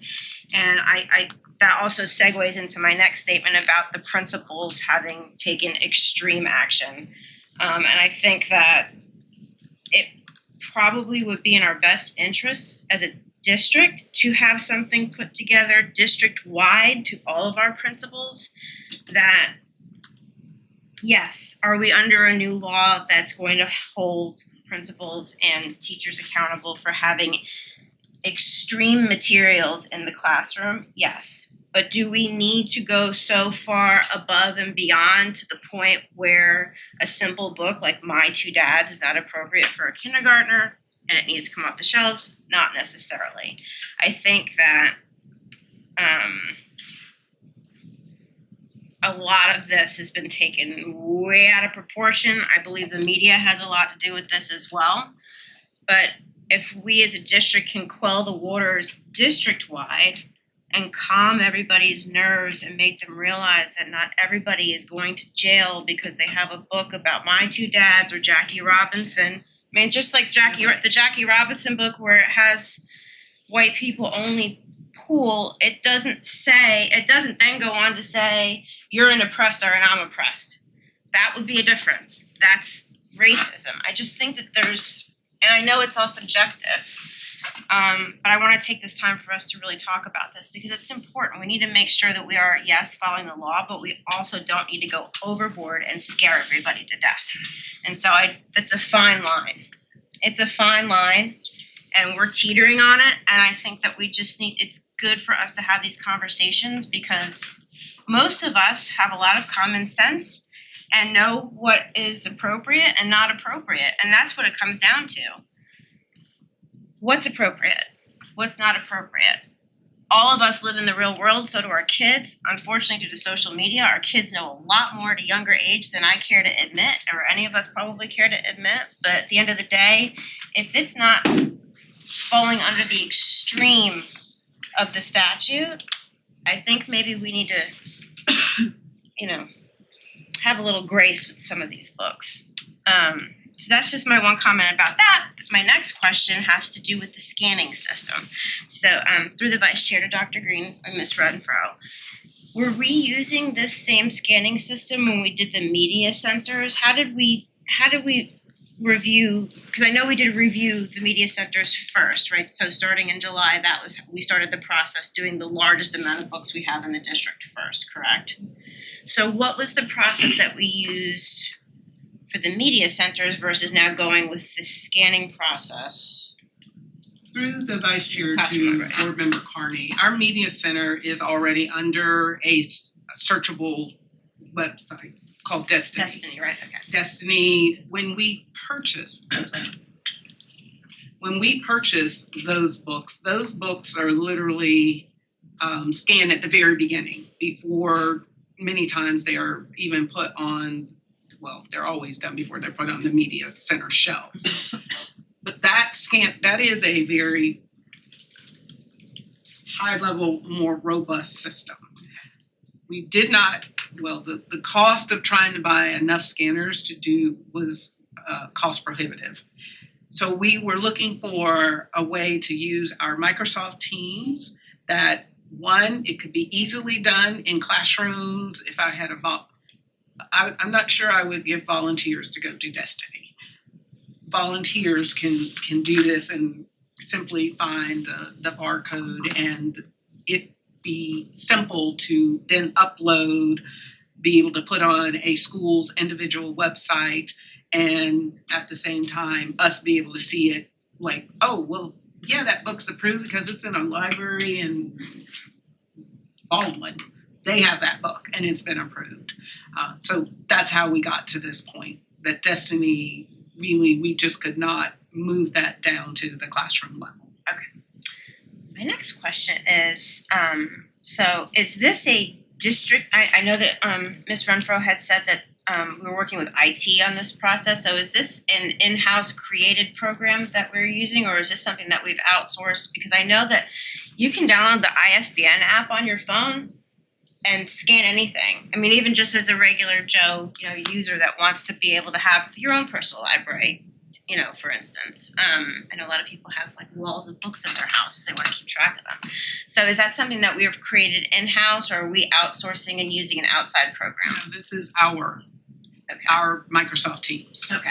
Our program. Okay. And our IT department being able to integrate that, be able to have it district-wide. Okay.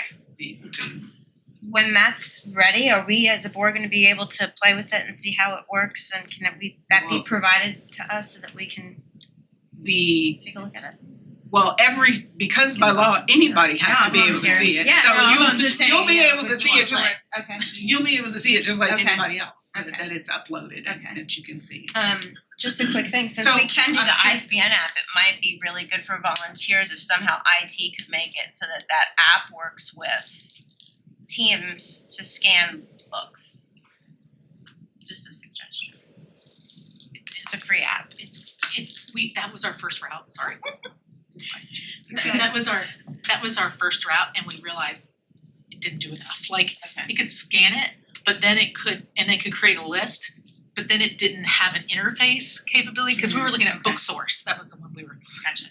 It doesn't have the interface capability, and it doesn't have the automatic, like, approved, not approved. it was more ruder, but that's where we started. Yeah, through the chair, I was just trying to see like this is how we could get volunteers as quickly as possible to scan. So, okay, thank you for that. I like that problem solving. Board Member Hershey. I think a lot of good things have been said, and for a bring back, just wanna underscore what Board Member Joyce said. I think we need to have a conversation about policy 4.2, and that can be a good bring back for a future policy meeting. And as a former American history teacher, I remember being in second grade when I was a substitute, and there was that book, Follow the Drinking Gourd. And I remember reading that in second grade, and it was hard for some second graders. But I also know, as a history teacher, history is history, and it's there, and we just have to, we have to deal with it, learn from it, and move on. And I certainly, when Dr. Green was reading from the Jackie Robinson book, I remember seeing signs at the water fountain in some of our public buildings where water fountains were assigned for different people. And so maybe my generation is one of the last generations that remember that, but I don't think we can erase history, and I think it's important. So I appreciate Board Member Carney's comments regarding extremism. And I think that's something to take away and to remember.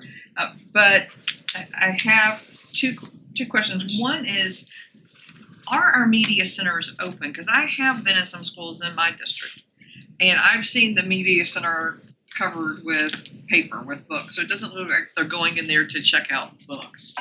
And so that's one question. Through the Vice Chair to Board Member Hershey, we have requested that media specialists be given at least 3 days a week to do nothing but go vet books. And so on those 3 days, it might be closed because they don't have anyone to be in the media center, or they are at, a lot of our schools share media specialists. So if the media specialist is just not there that day, some of the schools have, and their media center is not open. And if for one reason, they don't have anyone to check out books to the students. But that is the request that we made to the schools, to give your media specialists at least 3 days a week to go vet classroom libraries. And some of them are having to help where we don't have media specialists. Right. I've just been in schools where I've seen covering over books and media centers, which just made me question, can they go in there and check out a book? And I do think in the future, I mean, when you walk into some chain stores or restaurants, they're uniform, and I think when we carry out we're introducing and directing principles that we need to have that uniformity, because I think that's where a lot of this confusion has come in, because we don't have a set expectation of what everyone is supposed to do. And my final question is along what Board Member Willie mentioned. Are we going to be able to start rolling out soon?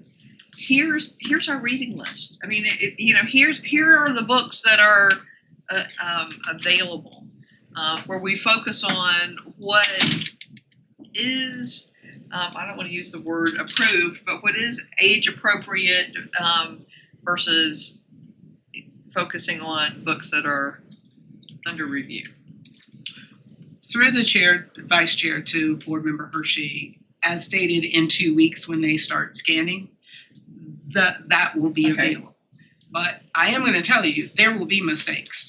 They will have scanned a book that we haven't even gotten to that book, but we're going to let them move forward, because when you're trying to vet 1.6 million books, you're just going to not get to all of them. And we don't want to keep these classroom libraries closed for the remainder of the year, but they're going to be scanning, and we're going to have to tweak and say, I don't know how that made it in, but we need to take it out.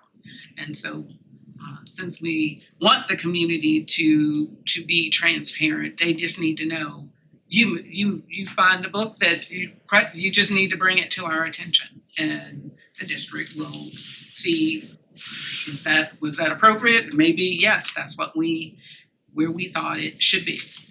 But I did want to address the issue of extremism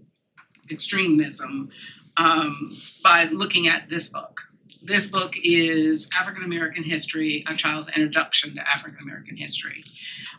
It actually has two individuals that one currently lives here in Jacksonville and one is from Jacksonville, James Weldon Johnson. And you go through this book and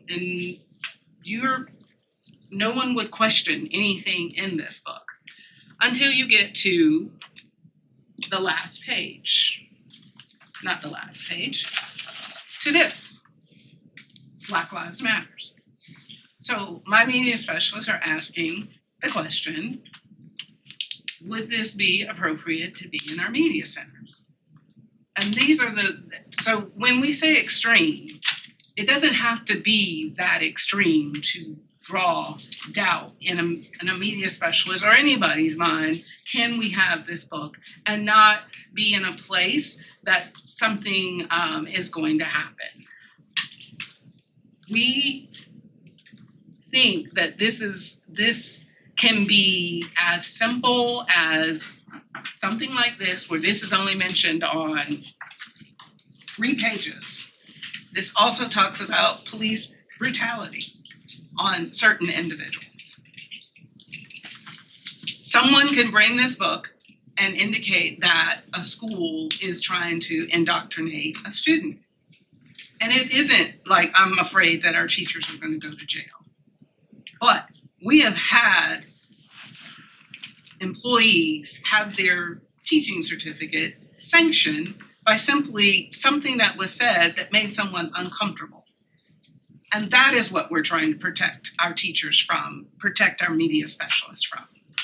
And at the same time, celebrate our history for all of our students, no matter their ethnicity, or for our students that are LGBTQ, that they should be able to see literature and books that represent them. So I again will say, were we overly cautious? Yes, we were. Because we've actually seen an example of something we didn't think was extreme. Matter of fact, we thought it was benign, but it made its way all the way to the Office of Professional Standards, and we ended up trying to defend that. And it didn't work out as well for that individual.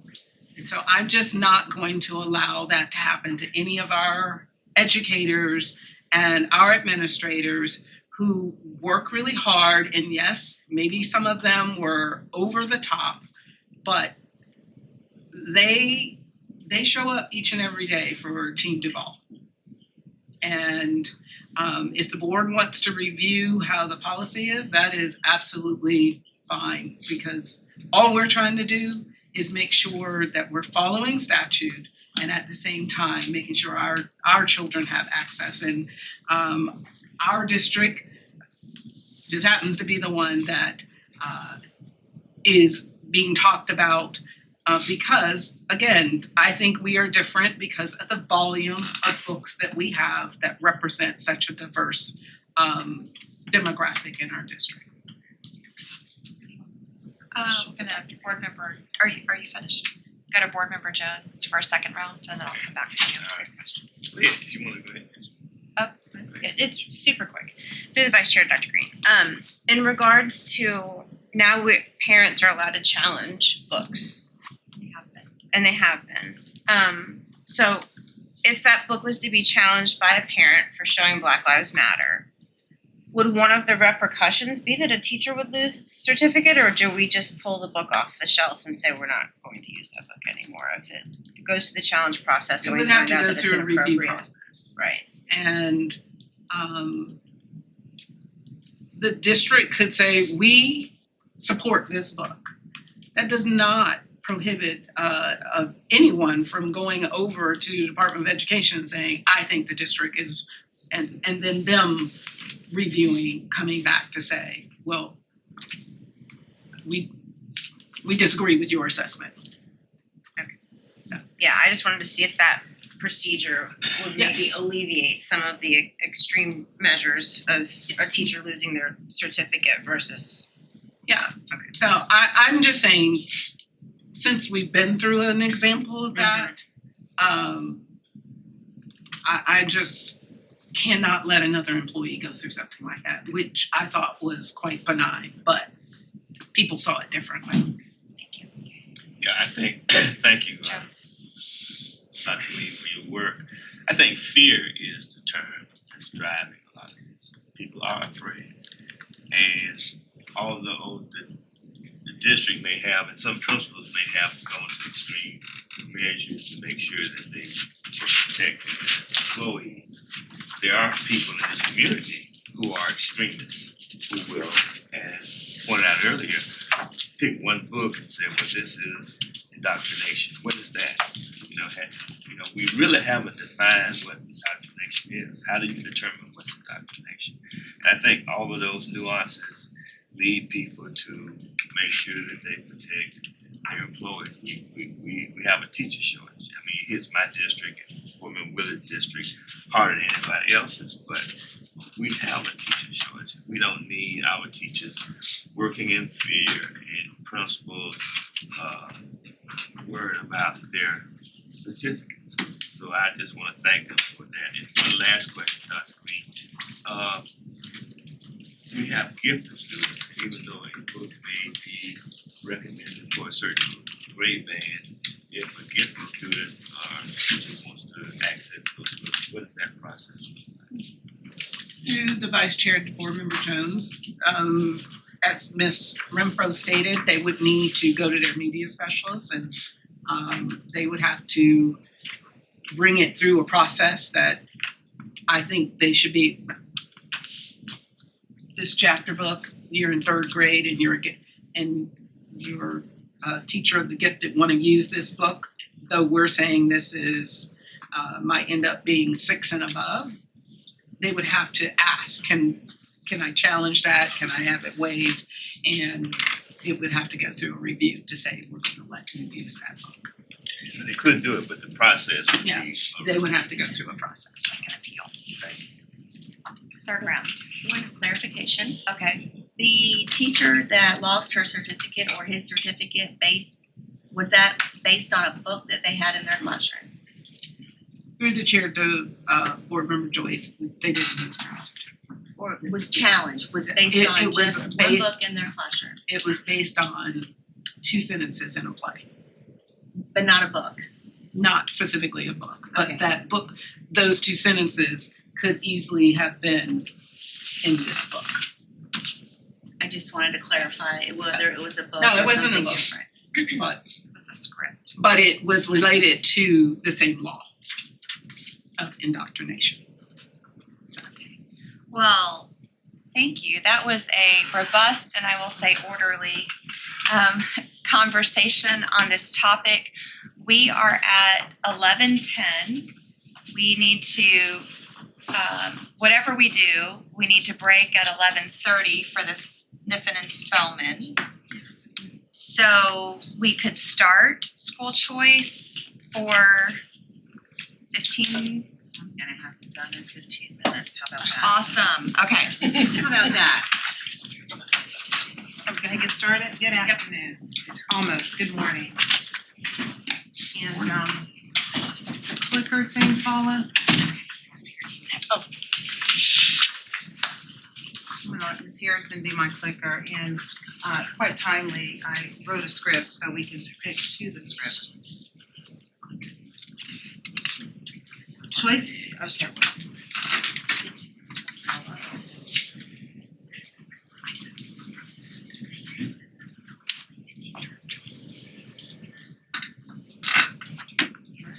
yes. Okay, thank you. Go ahead and go to the first. I'm just gonna walk you through a few quick items. An overview of what we did this year, plus a little history, some strategies that we used to get the schools prepared, feedback from our stakeholders, and next steps. And then I'll have some information that I'll share with you.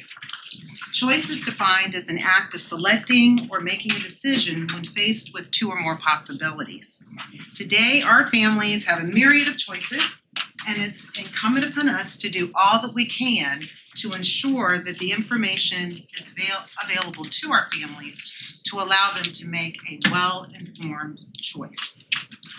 I came into this position in 2018. We continued with the tradition of presenting our school options by means of the School Choice Expo.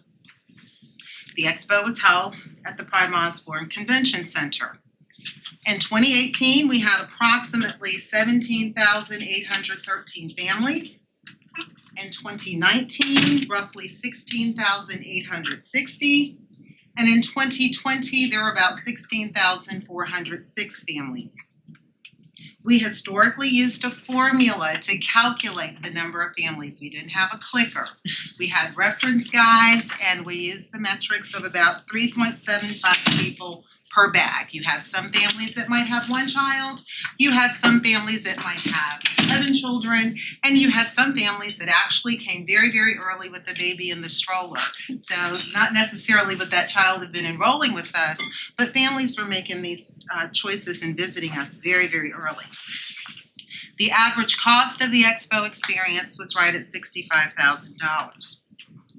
In 2021, we had to pivot due to the restrictions that were confronted with the COVID and just people not, being able to do that face-to-face component.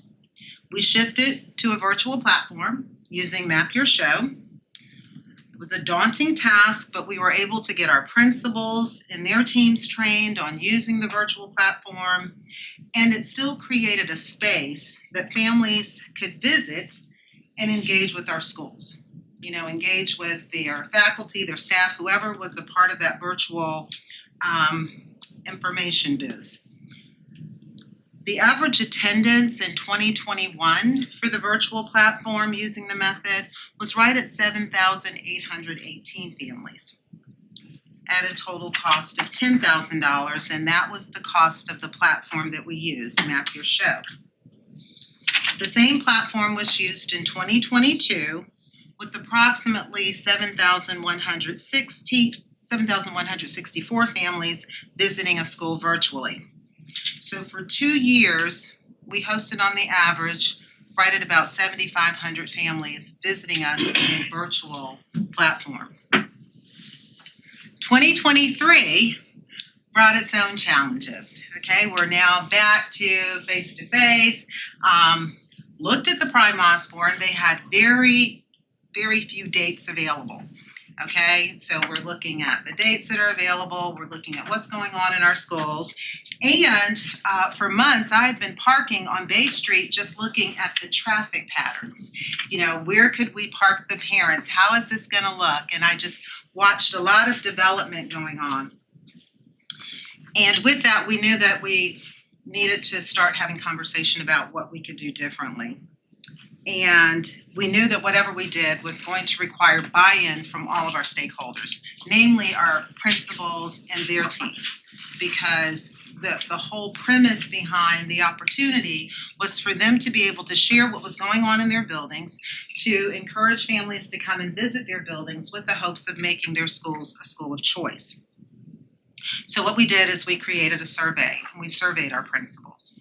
And the results of their survey resulted in the framework that we used this year, School Showcase Saturday.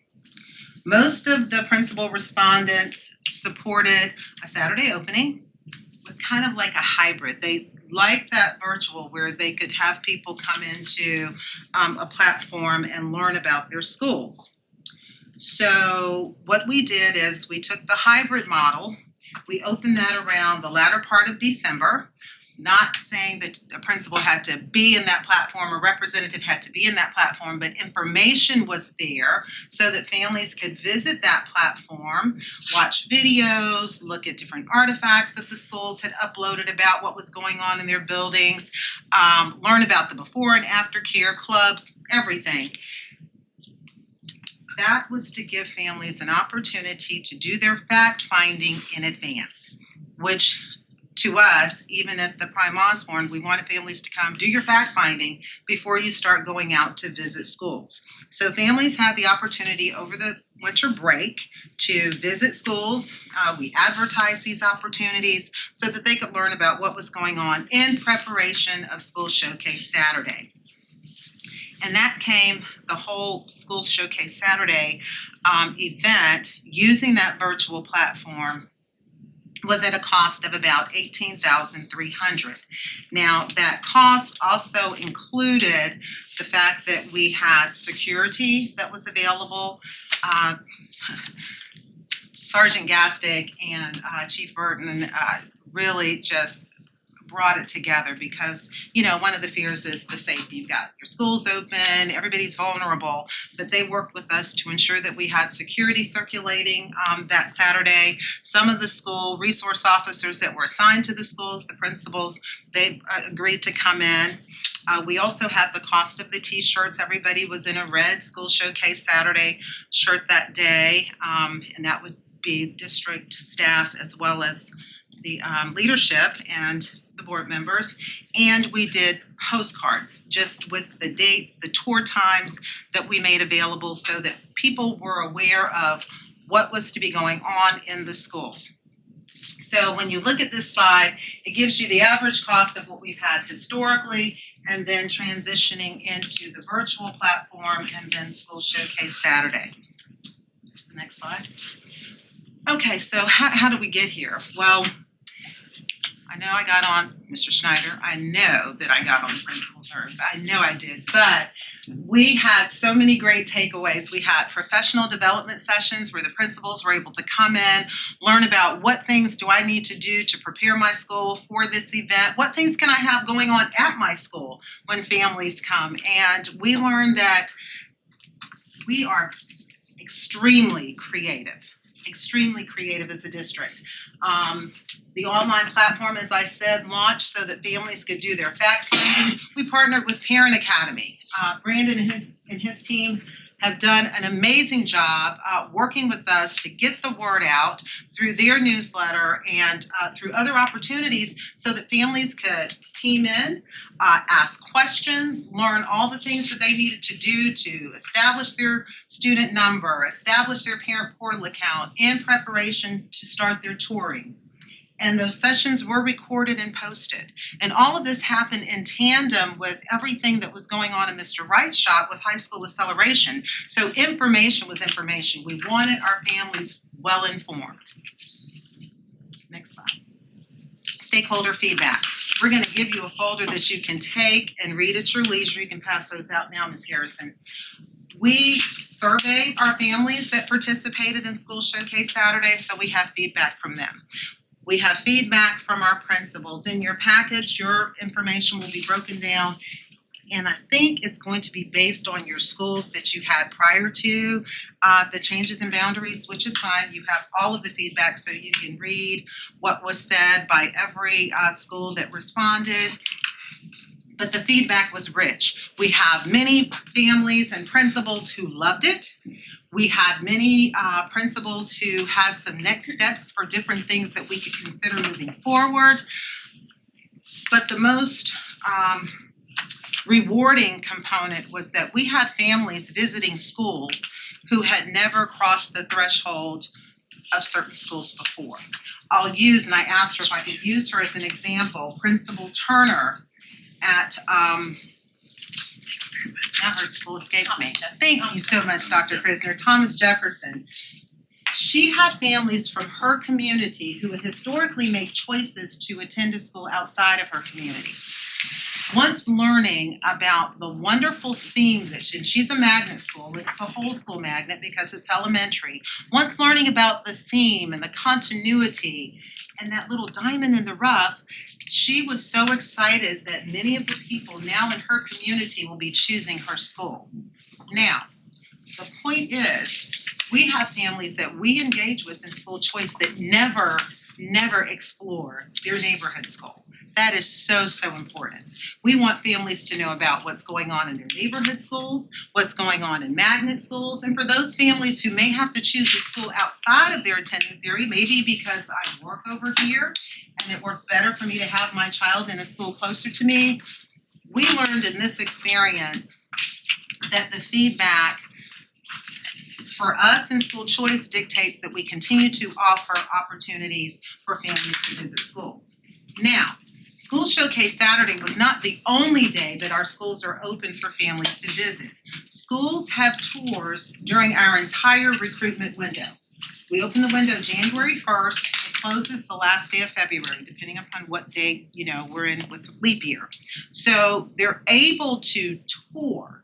It was not designed as an inconvenience because, I too have kids at different grade bands, so I probably would have been confused as to what schools I would visit.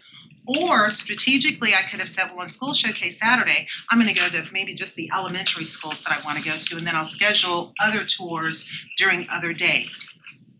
But the wealth of knowledge that came back has shown us that there are things moving forward that we will ensure that our principals know in preparation for the recruitment season. And we welcome this model as a model to consider, because we know that, I've got 3 minutes, thank you, Dr. Krisner. We know that moving forward, the cost is something that we have to take into consideration, but getting families into our school is most important. So the next steps will be you all reading through the information that you have in your packets. We've got some scenarios that we'll discuss down the road about what it can look like, and pretty much our takeaway was that School Showcase Saturday was a success for our district. And we'll see that as we see the numbers and applications increase. Questions? Thoughts? I do have one, actually, because I really like this topic. But is there any way to connect, like we captured the names of people who visited, right? Like we took attendance or registration?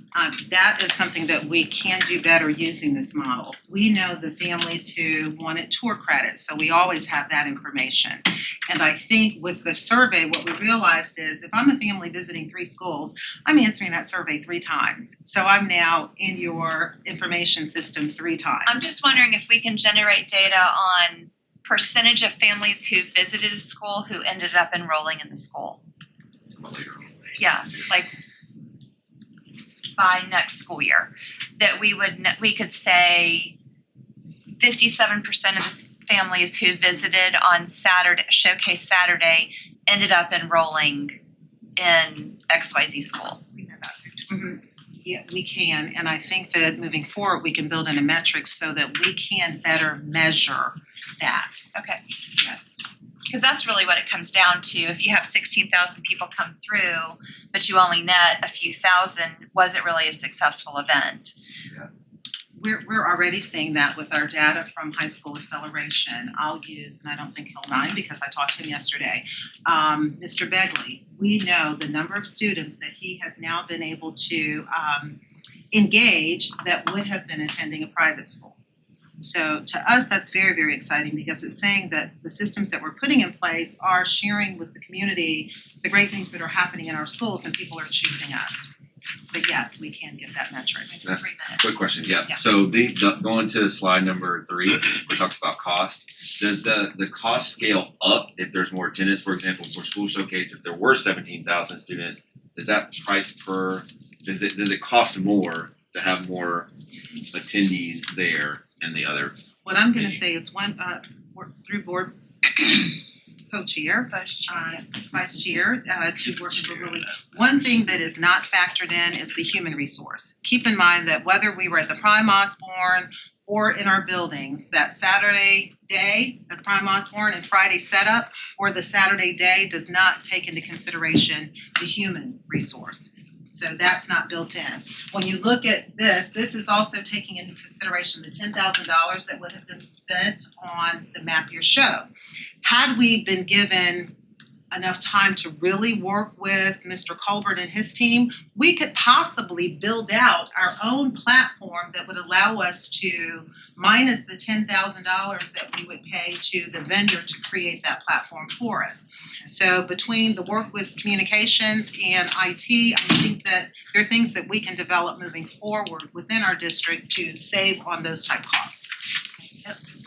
Thank you. Yes, ma'am. And I know you have a question. Okay. It looks like we're ready to join, or they're ready for us to join. So we're now gonna transition to our virtual meeting with Sniffen and Spellman, and the agenda item is school safety and security / grand jury update.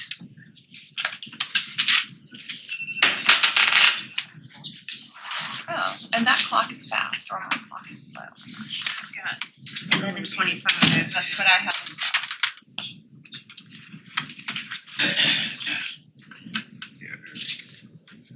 I tried to do that just in case there's error, computer error. If we just, we can ask Ms. Peak to stay. Ms. Peak, will you stay so that we can come back to questions? We have a couple. Thank you.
Because I was looking at that clock.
That never happened.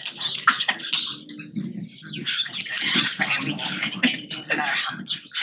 See you'll see a blanket come flying through the air.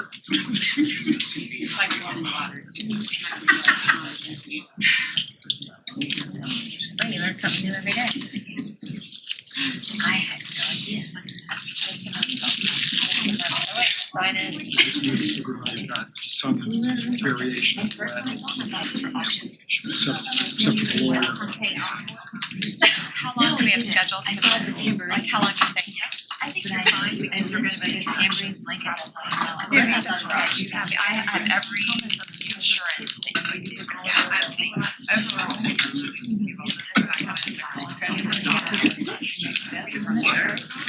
You got it. Take a break.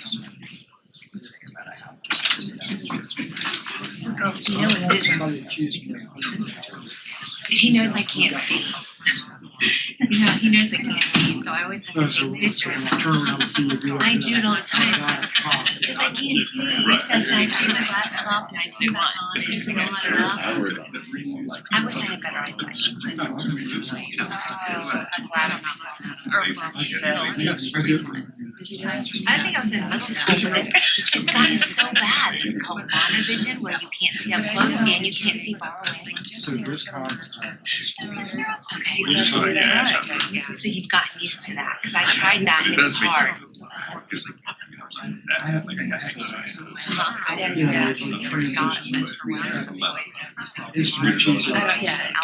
So what I've done in the past, if I wanna go out and put my glasses on, because I'm sitting outside, and also contacts that I can go through the whole night, but when the time for me to drive home, I take one contact out. Because my GPS I can see with the contact out, but the road I can see with my contact. It's so complicated.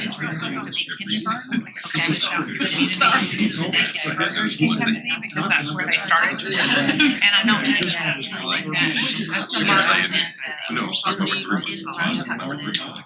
market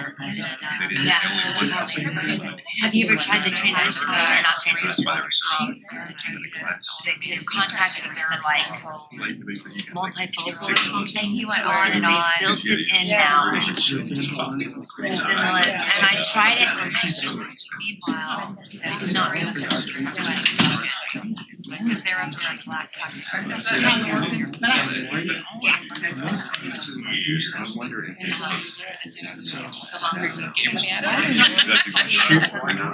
I wish they could do something to help with this. Oh, no. Reading this. I just seen the red girl. Yeah. Mr. Pierce, Dr. Pierce. Oh, okay. I wish they'd done that. I mean, like, Do we have 2 minutes for Alden Road to come in and give us some Valentine treats? Like, are we ready to go? To your pleasure. Okay, We can wait 2 minutes. yeah, okay. Nice. We have a treat. Our students from Alden Road have come in with Valentine's treats. So we're gonna delay this just a little so we're not keeping them. That's so nice of them. I remember these guys. It's a great. Don't cry. I can't promise anything. Thank you. Thank you. Oh, that's sweet. So happy. Can I take pictures?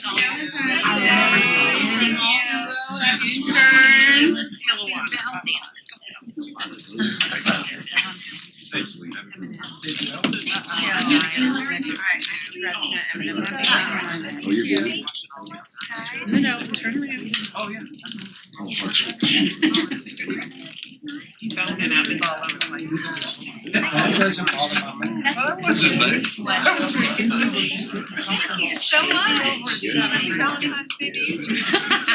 They're working These are our students who are actually interning with the district.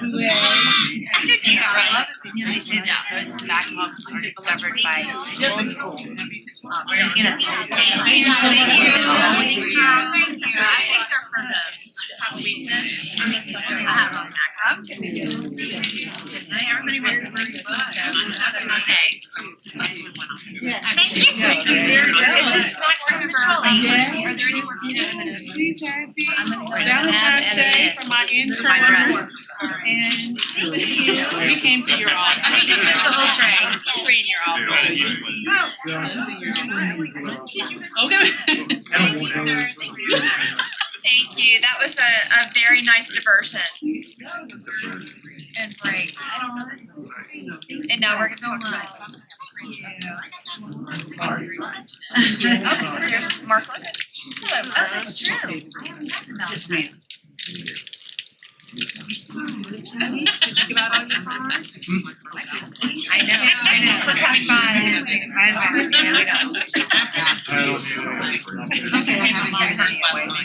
Mr. Logan, can you hear us? He's frozen. we have a freeze.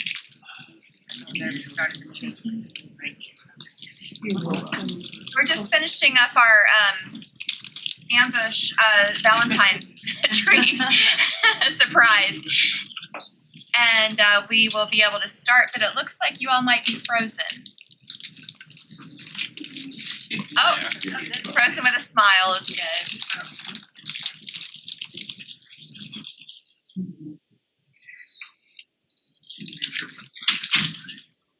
We're hearing about every third word that you're saying.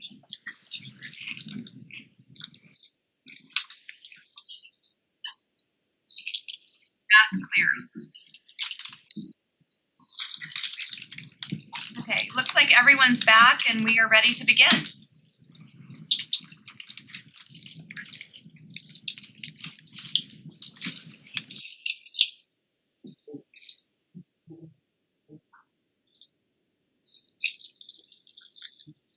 Can't hear you.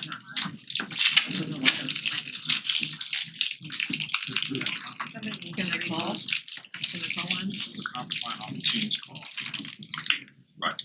I think we may try another solution.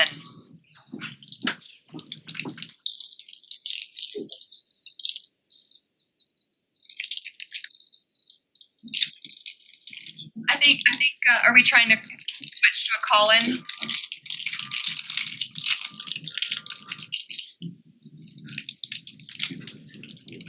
Oh.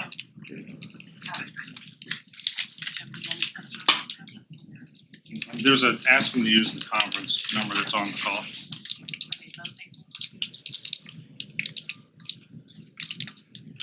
I can't see them.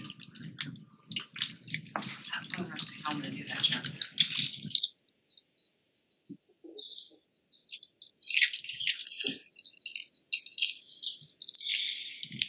There should be a conference dial-in number on your invitation. If you could use that instead. We're gonna try to just do audio, I believe.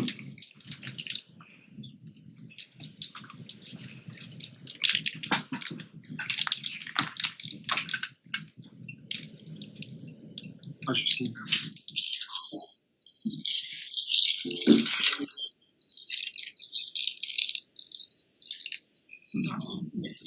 We're calling you.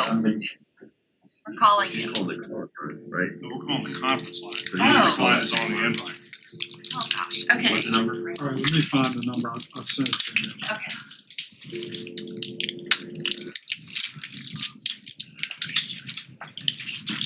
So what I'm saying is that Mr. Poole is sending you an email with the number. Okay, so Mr. Poole, look for an email from Mr. Poole and that will have the number that you call.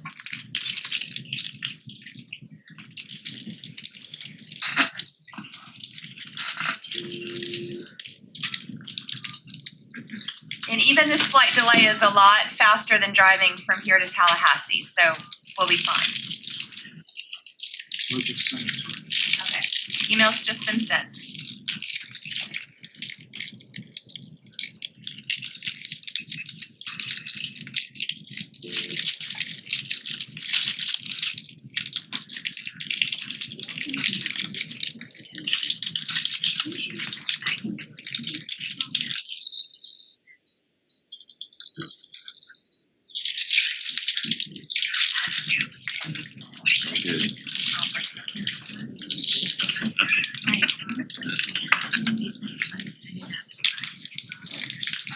He said, take your time, it's so loud.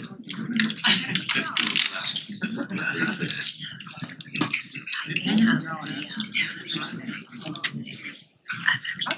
Here we are eating.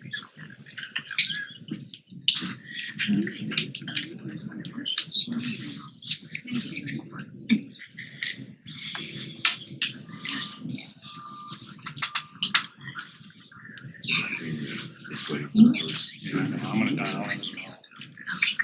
I'll let him know.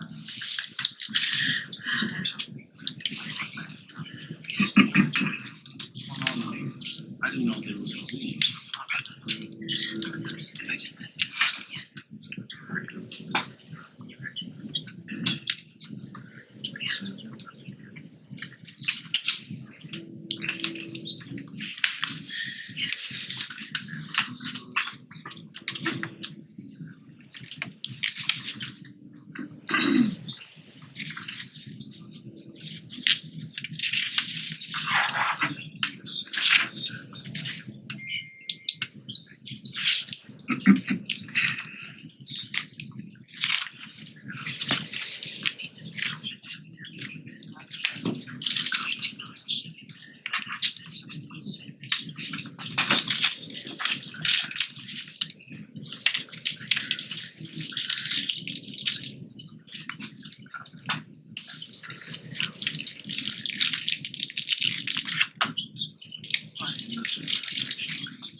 He's dialed into the conference line. And are we in the conference line? Did you dial it? It was waiting for him.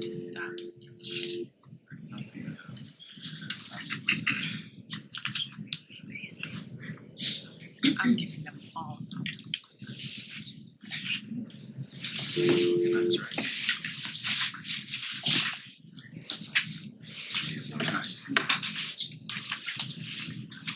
She's just gonna create, I'm not the organizer, I can't.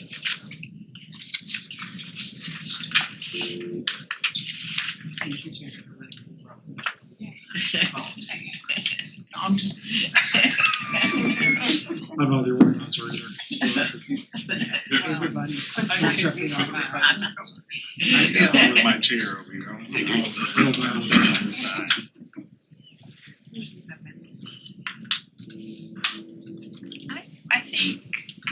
I think it's safe. I'm gonna run to the restroom. What do you think? You're I'm safe, okay. In the chair. There you go.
Still waiting.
Baby.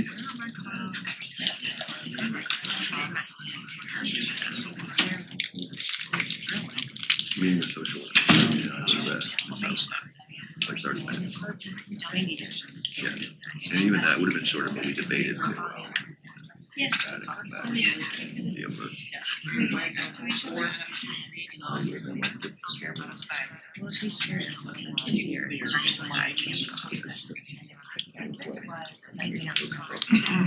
Did you see the chorus line? yeah, saw a forest line when they did Yeah. it. Yeah, they combine Yeah. both casts, so when they're doing the press conference, they had twice as many. It was really good. Yeah, my niece said that the second half was spectacular, but it was she was in it so quickly. Nine something, yeah. The princess. And I was someone said it was Oh, I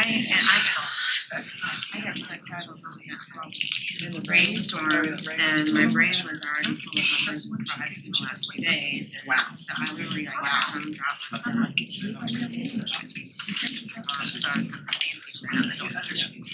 And then drove again. And then drove again.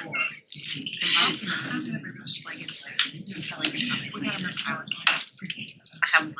We were really good in the picture. I was trying so hard.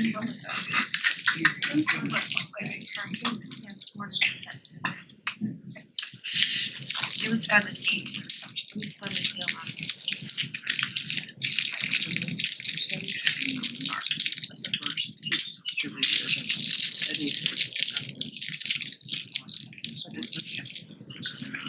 I'm already in one place and I wasn't. I got a nice night to shine. Yeah, I mean.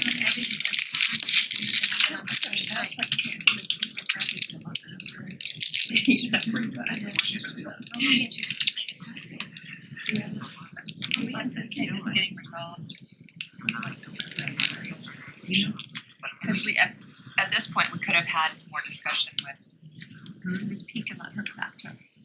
And we Did she dial in? Monica, have you dialed in? I have what I believe is his correct dial. Before we try that.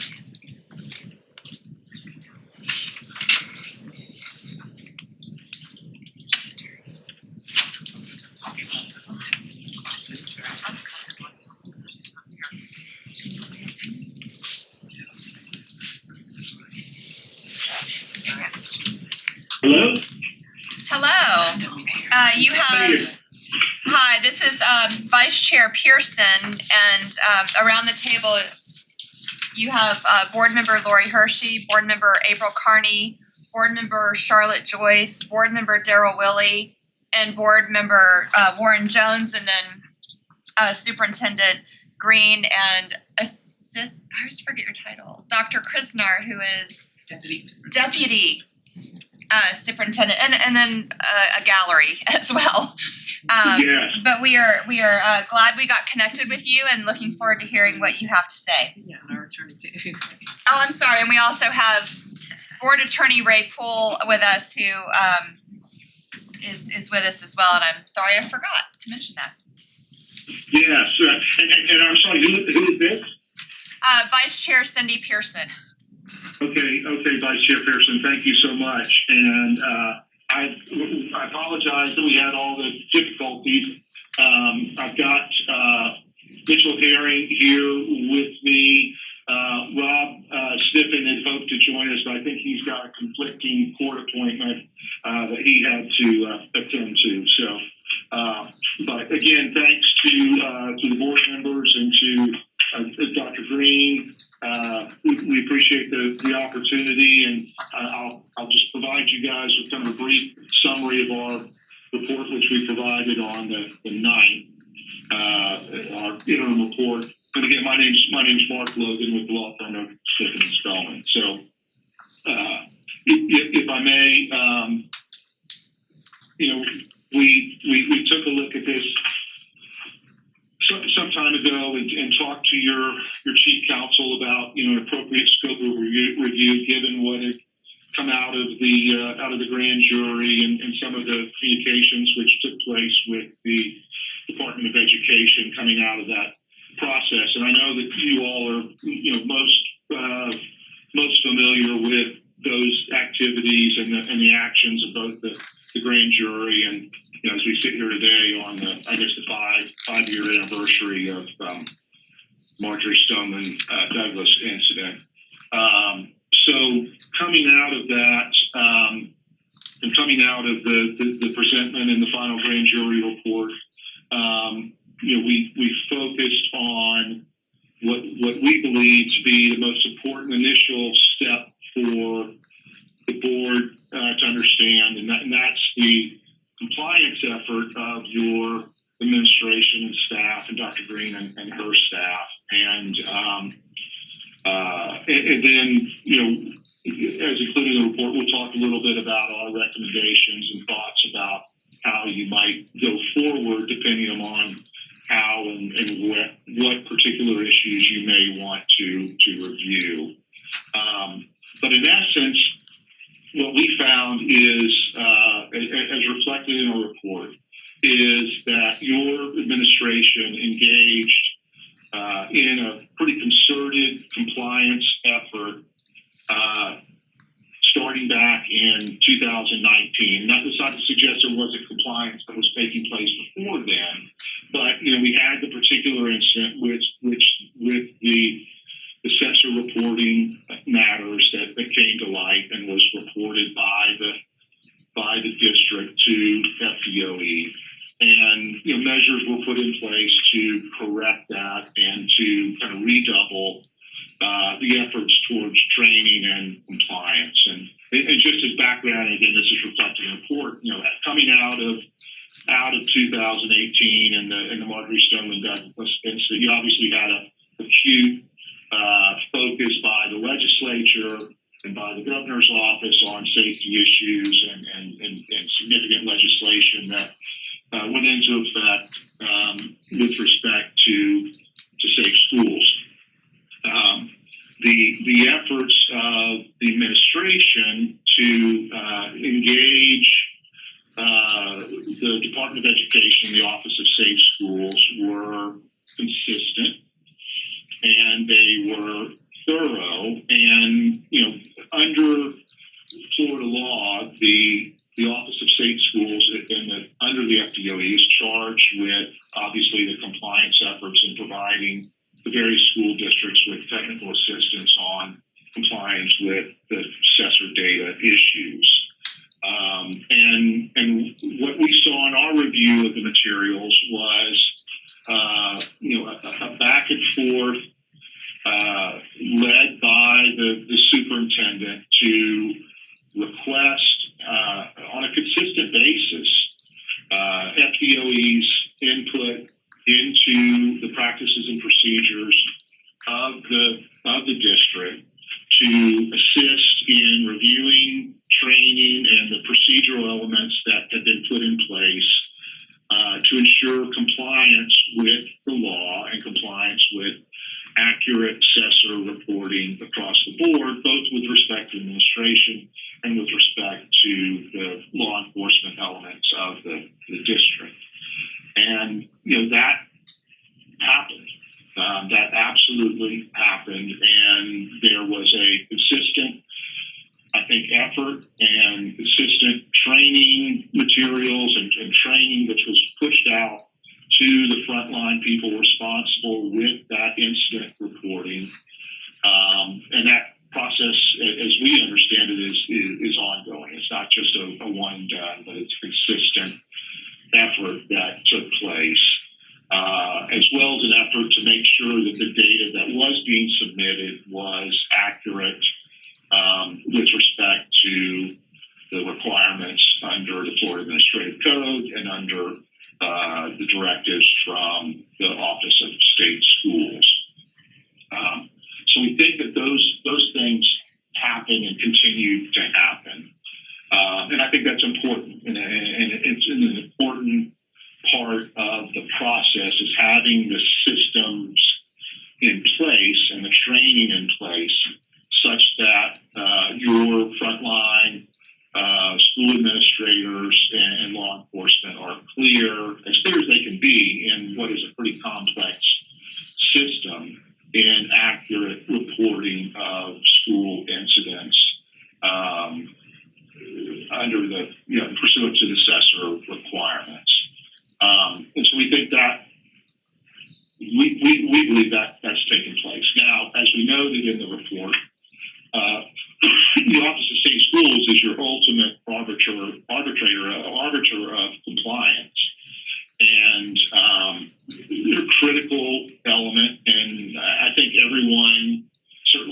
of Education shares the same goals that the school board does, that the administration does in providing for safe schools and ensuring that there's accurate reporting that's taking place in each and every school on each and every day.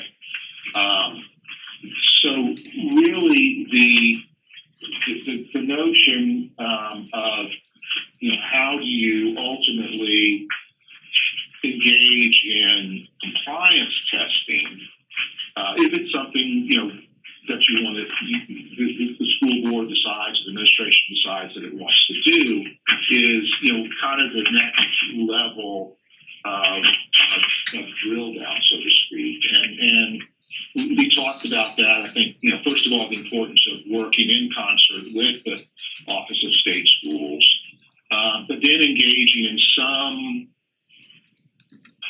statistically random review of your data as compared to other data sets, including other similarly situated districts, statewide data, everything that's available from other data sources, and drilling down and looking at essentially where the rubber meets the road, where your administrators are dealing with these incidents on a daily basis, how they're responding to the training, what they're doing with respect to training, how they understand the training, and understand what their job is to do.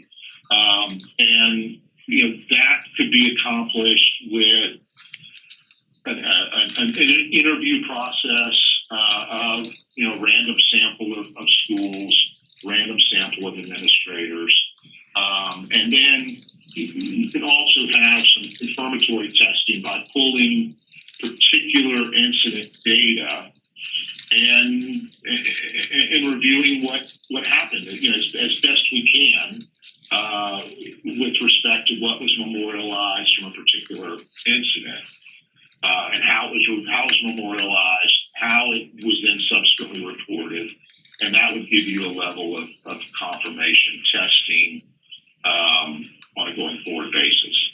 I think that's an option. We did spend a good deal of time front end of this process. I think Rob and I talked to Stephen Healy, who is a nationally known security education expert that we worked with in the past with respect to a school shooting incident at a university here in Tallahassee, and that's another level of potential review that the board might consider.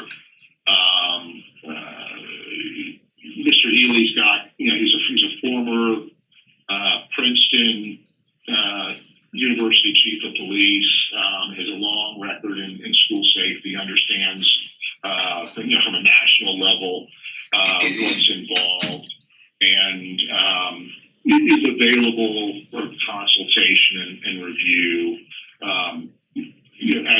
If you decide to further study and review kind of where the district is with respect to any one or more elements of the data sets that you all are dealing with. So I think you've got a number of ways you can move forward. We do believe, again, the critically important role of FDOE and the continued engagement in that process and the solicitation of their technical assistance, whether it be in additional compliance training or compliance trainer updates. I just think they're essential in that process and important in that process, and so that's where we are, on an interim basis, and we appreciate all the information that your general counsel provided us for review and all the background information that he provided, and happy to answer any questions as best we may. Great, thank you. At this point, I will open it up to board members who have questions that I would ask if we could try to organize our thoughts into questions that we need or discussion that we need to have specifically when Mr. Logan is on the line with us, or as opposed to questions that we could reserve that would be more in-house discussions where we would not need to involve Mr. Logan, respecting his time in that. So, are there any questions specifically for Mr. Logan?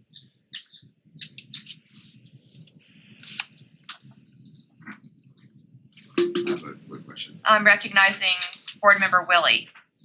Thank you so much for the time through the chair. You mentioned a confirmation testing, and you also mentioned, I believe, a chief from somewhere else. I'm just wondering about the timeline and how does that all get coordinated? Just kind of trying to think about our sort of timing of this year and how quickly that can get off the ground. Or, yeah, that's my question. Yeah, Board Member Willie, thank you. That's another a very good question, and really, I think it shouldn't take long. The timing element of establishing a protocol and probably working with your staff to gather some form of randomly identified data or schools where we would make inquiry, and then sitting down with those administrators, it really shouldn't take too long. And all you just need to ensure that there's no bias, that we have a random sampling, and then it's really just a matter of sitting down and coming up with an interview protocol to make sure that we're covering all the topics with respect to training, with respect to assessor compliance and the training they've received, and then also to look at potentially some specific incidents that you might pull from a particular school and understand and review with a particular administrator. But it's not like you're dealing with a huge data set with thousands and thousands of entries. You're dealing with some fairly discrete confirmation testing elements. So I don't think it would take too long. And recognizing where you are, how quickly the school year goes, and all that, I think it's really could be something that could happen pretty quickly. That's one follow-up. One follow-up question to the chair is, now this would be a layer on top of what you've already sort of looked at and witnessed from your sort of purview.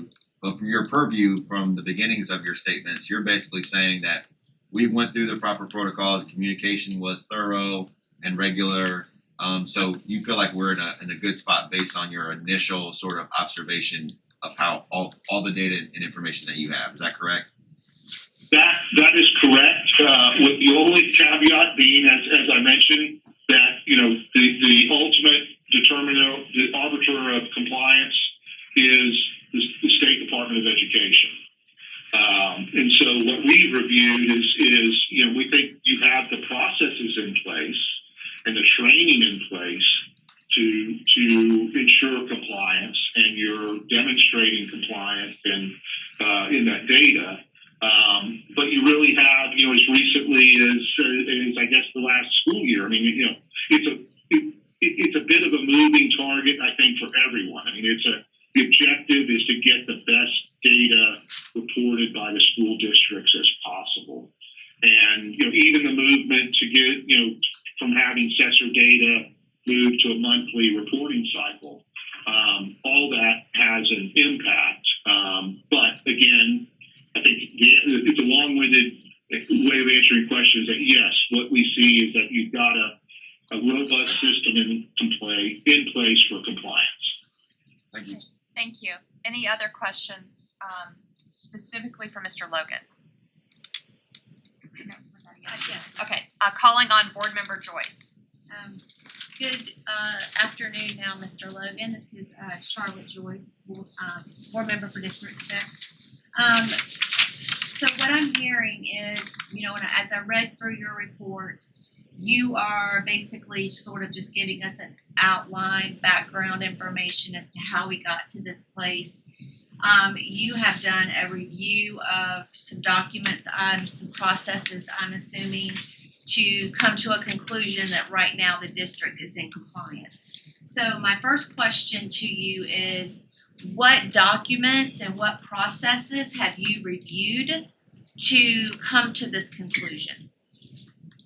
Well, they are the not only the training documents that have been provided and the evidence of training that has taken place, but I think importantly too, the communications back and forth between the district and the Office of State Schools with respect to compliance.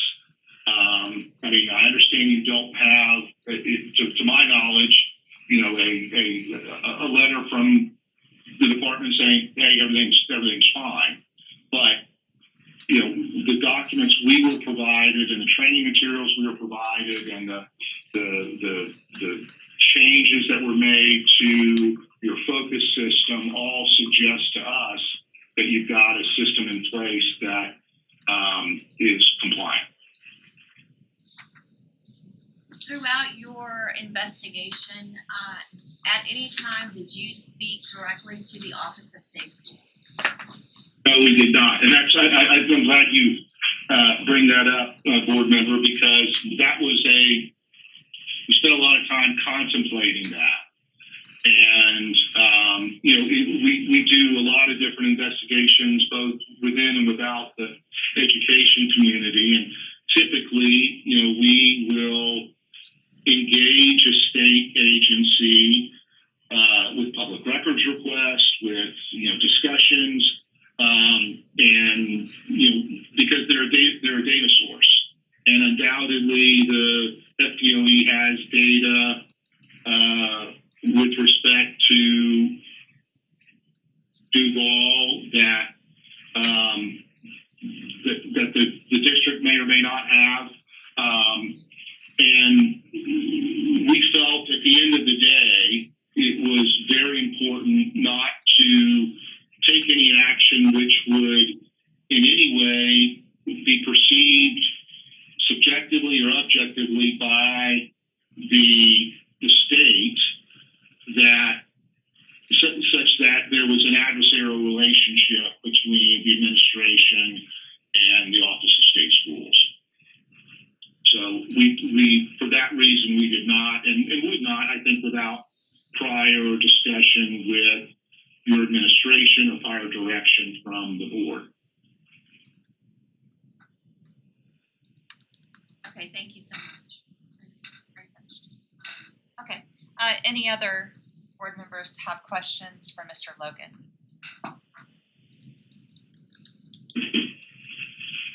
Okay, I'm not seeing any other board members, and did you want to follow up? I do have follow-up questions. I don't necessarily think that they're directed at Mr. Logan. Okay. So, but I do want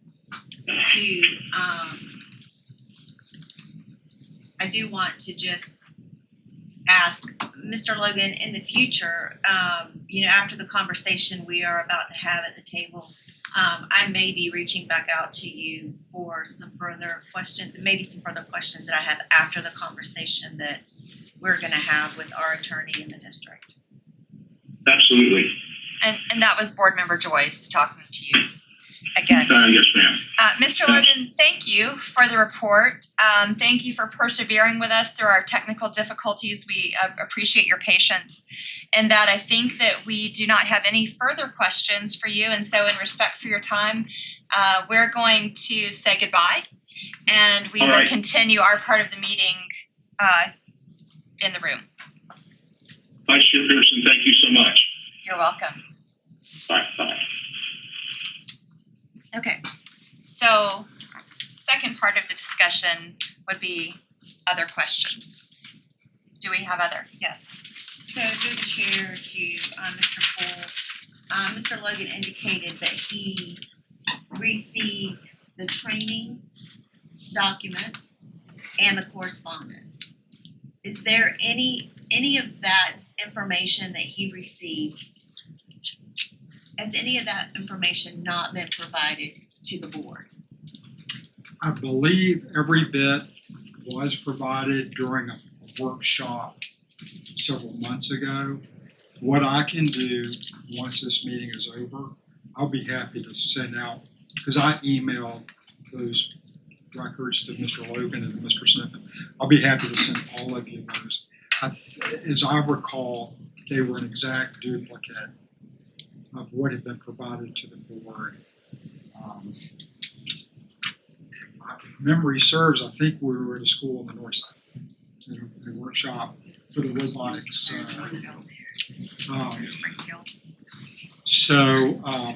But I'll be happy to send those out. And Courtney McCarty has joined us since then, so. Yes, ma'am. So, I guess my comment is that when I agreed and I voted to pay this firm, the $50,000 that we decided we were gonna pay, I was not under the impression that what was going to be reviewed was the documents that the board had already received from the district. My interpretation of what I was voting on was that the firm was going to do,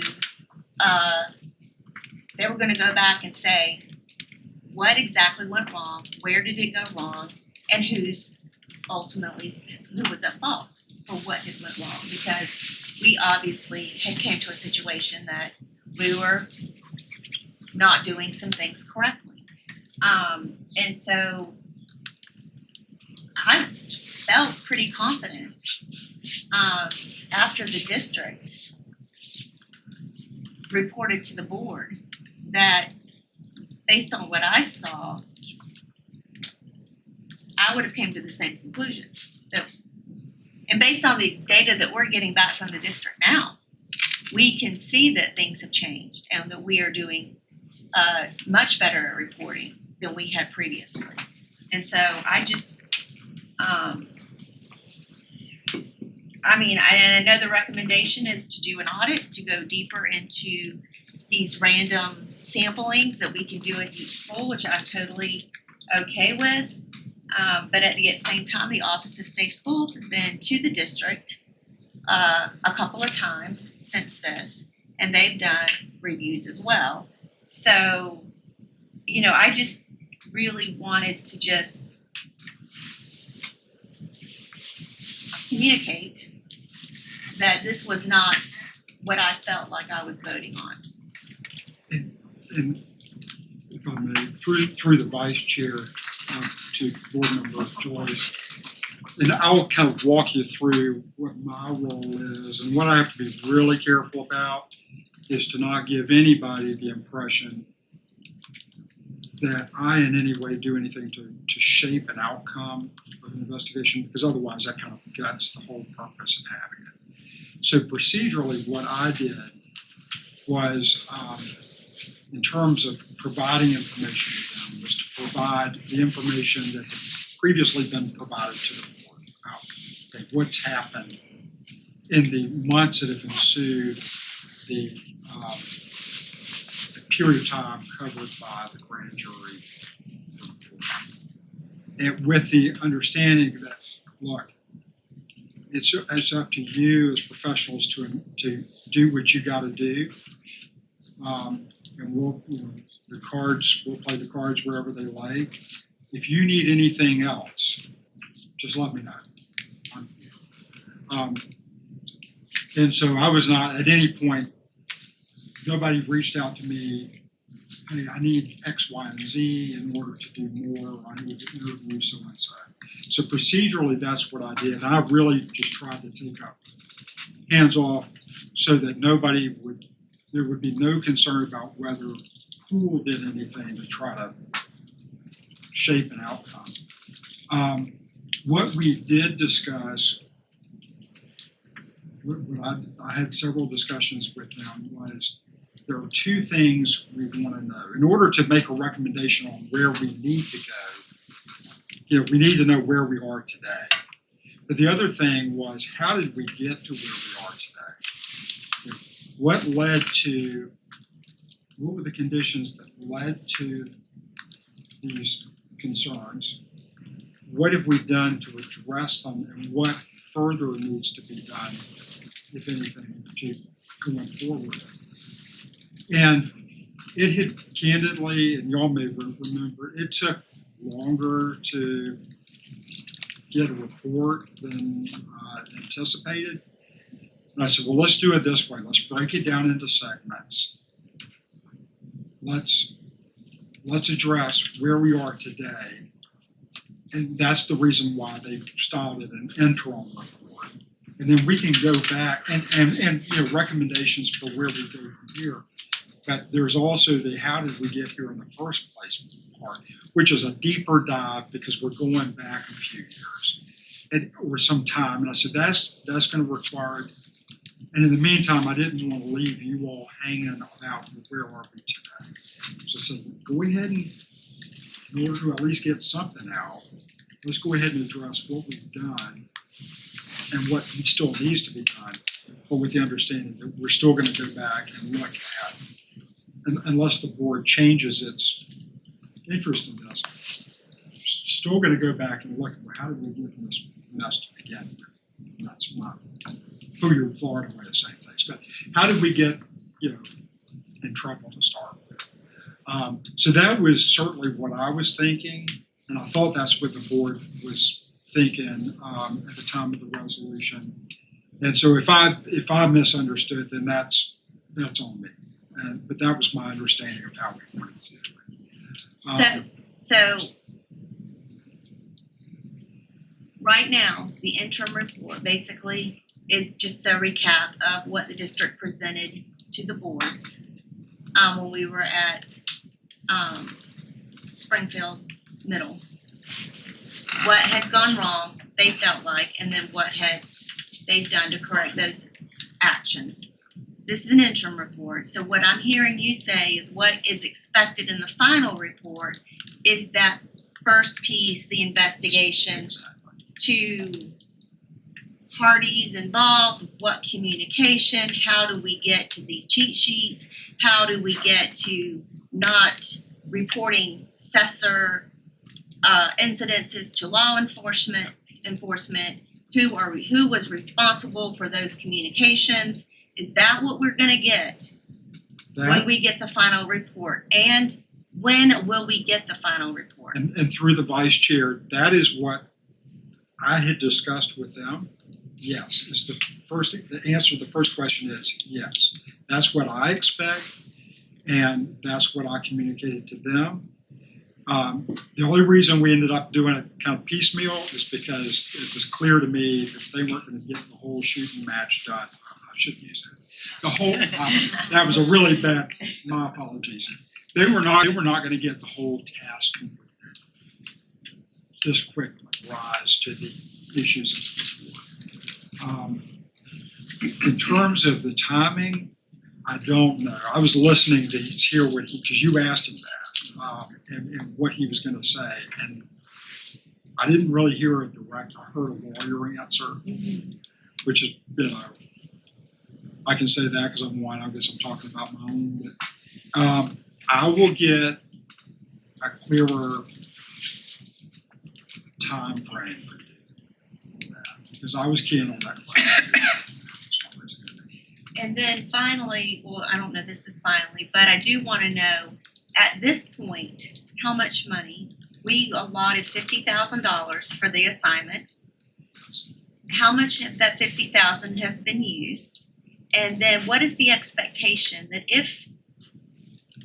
are they going to come back to the board and say it's going to be an additional whatever to give us the. And I've reiterated to them multiple times, like this is where we, financially, this is. And my other question would be, do they expect they can complete the work within the budgeted amount? And you might need to ask them that, but. The most honest and direct answer is I don't know. I will ask them that as well as the timing. Sometimes it's hard to nail lawyers down to specifics and details, but you're married to one, so you know how we are.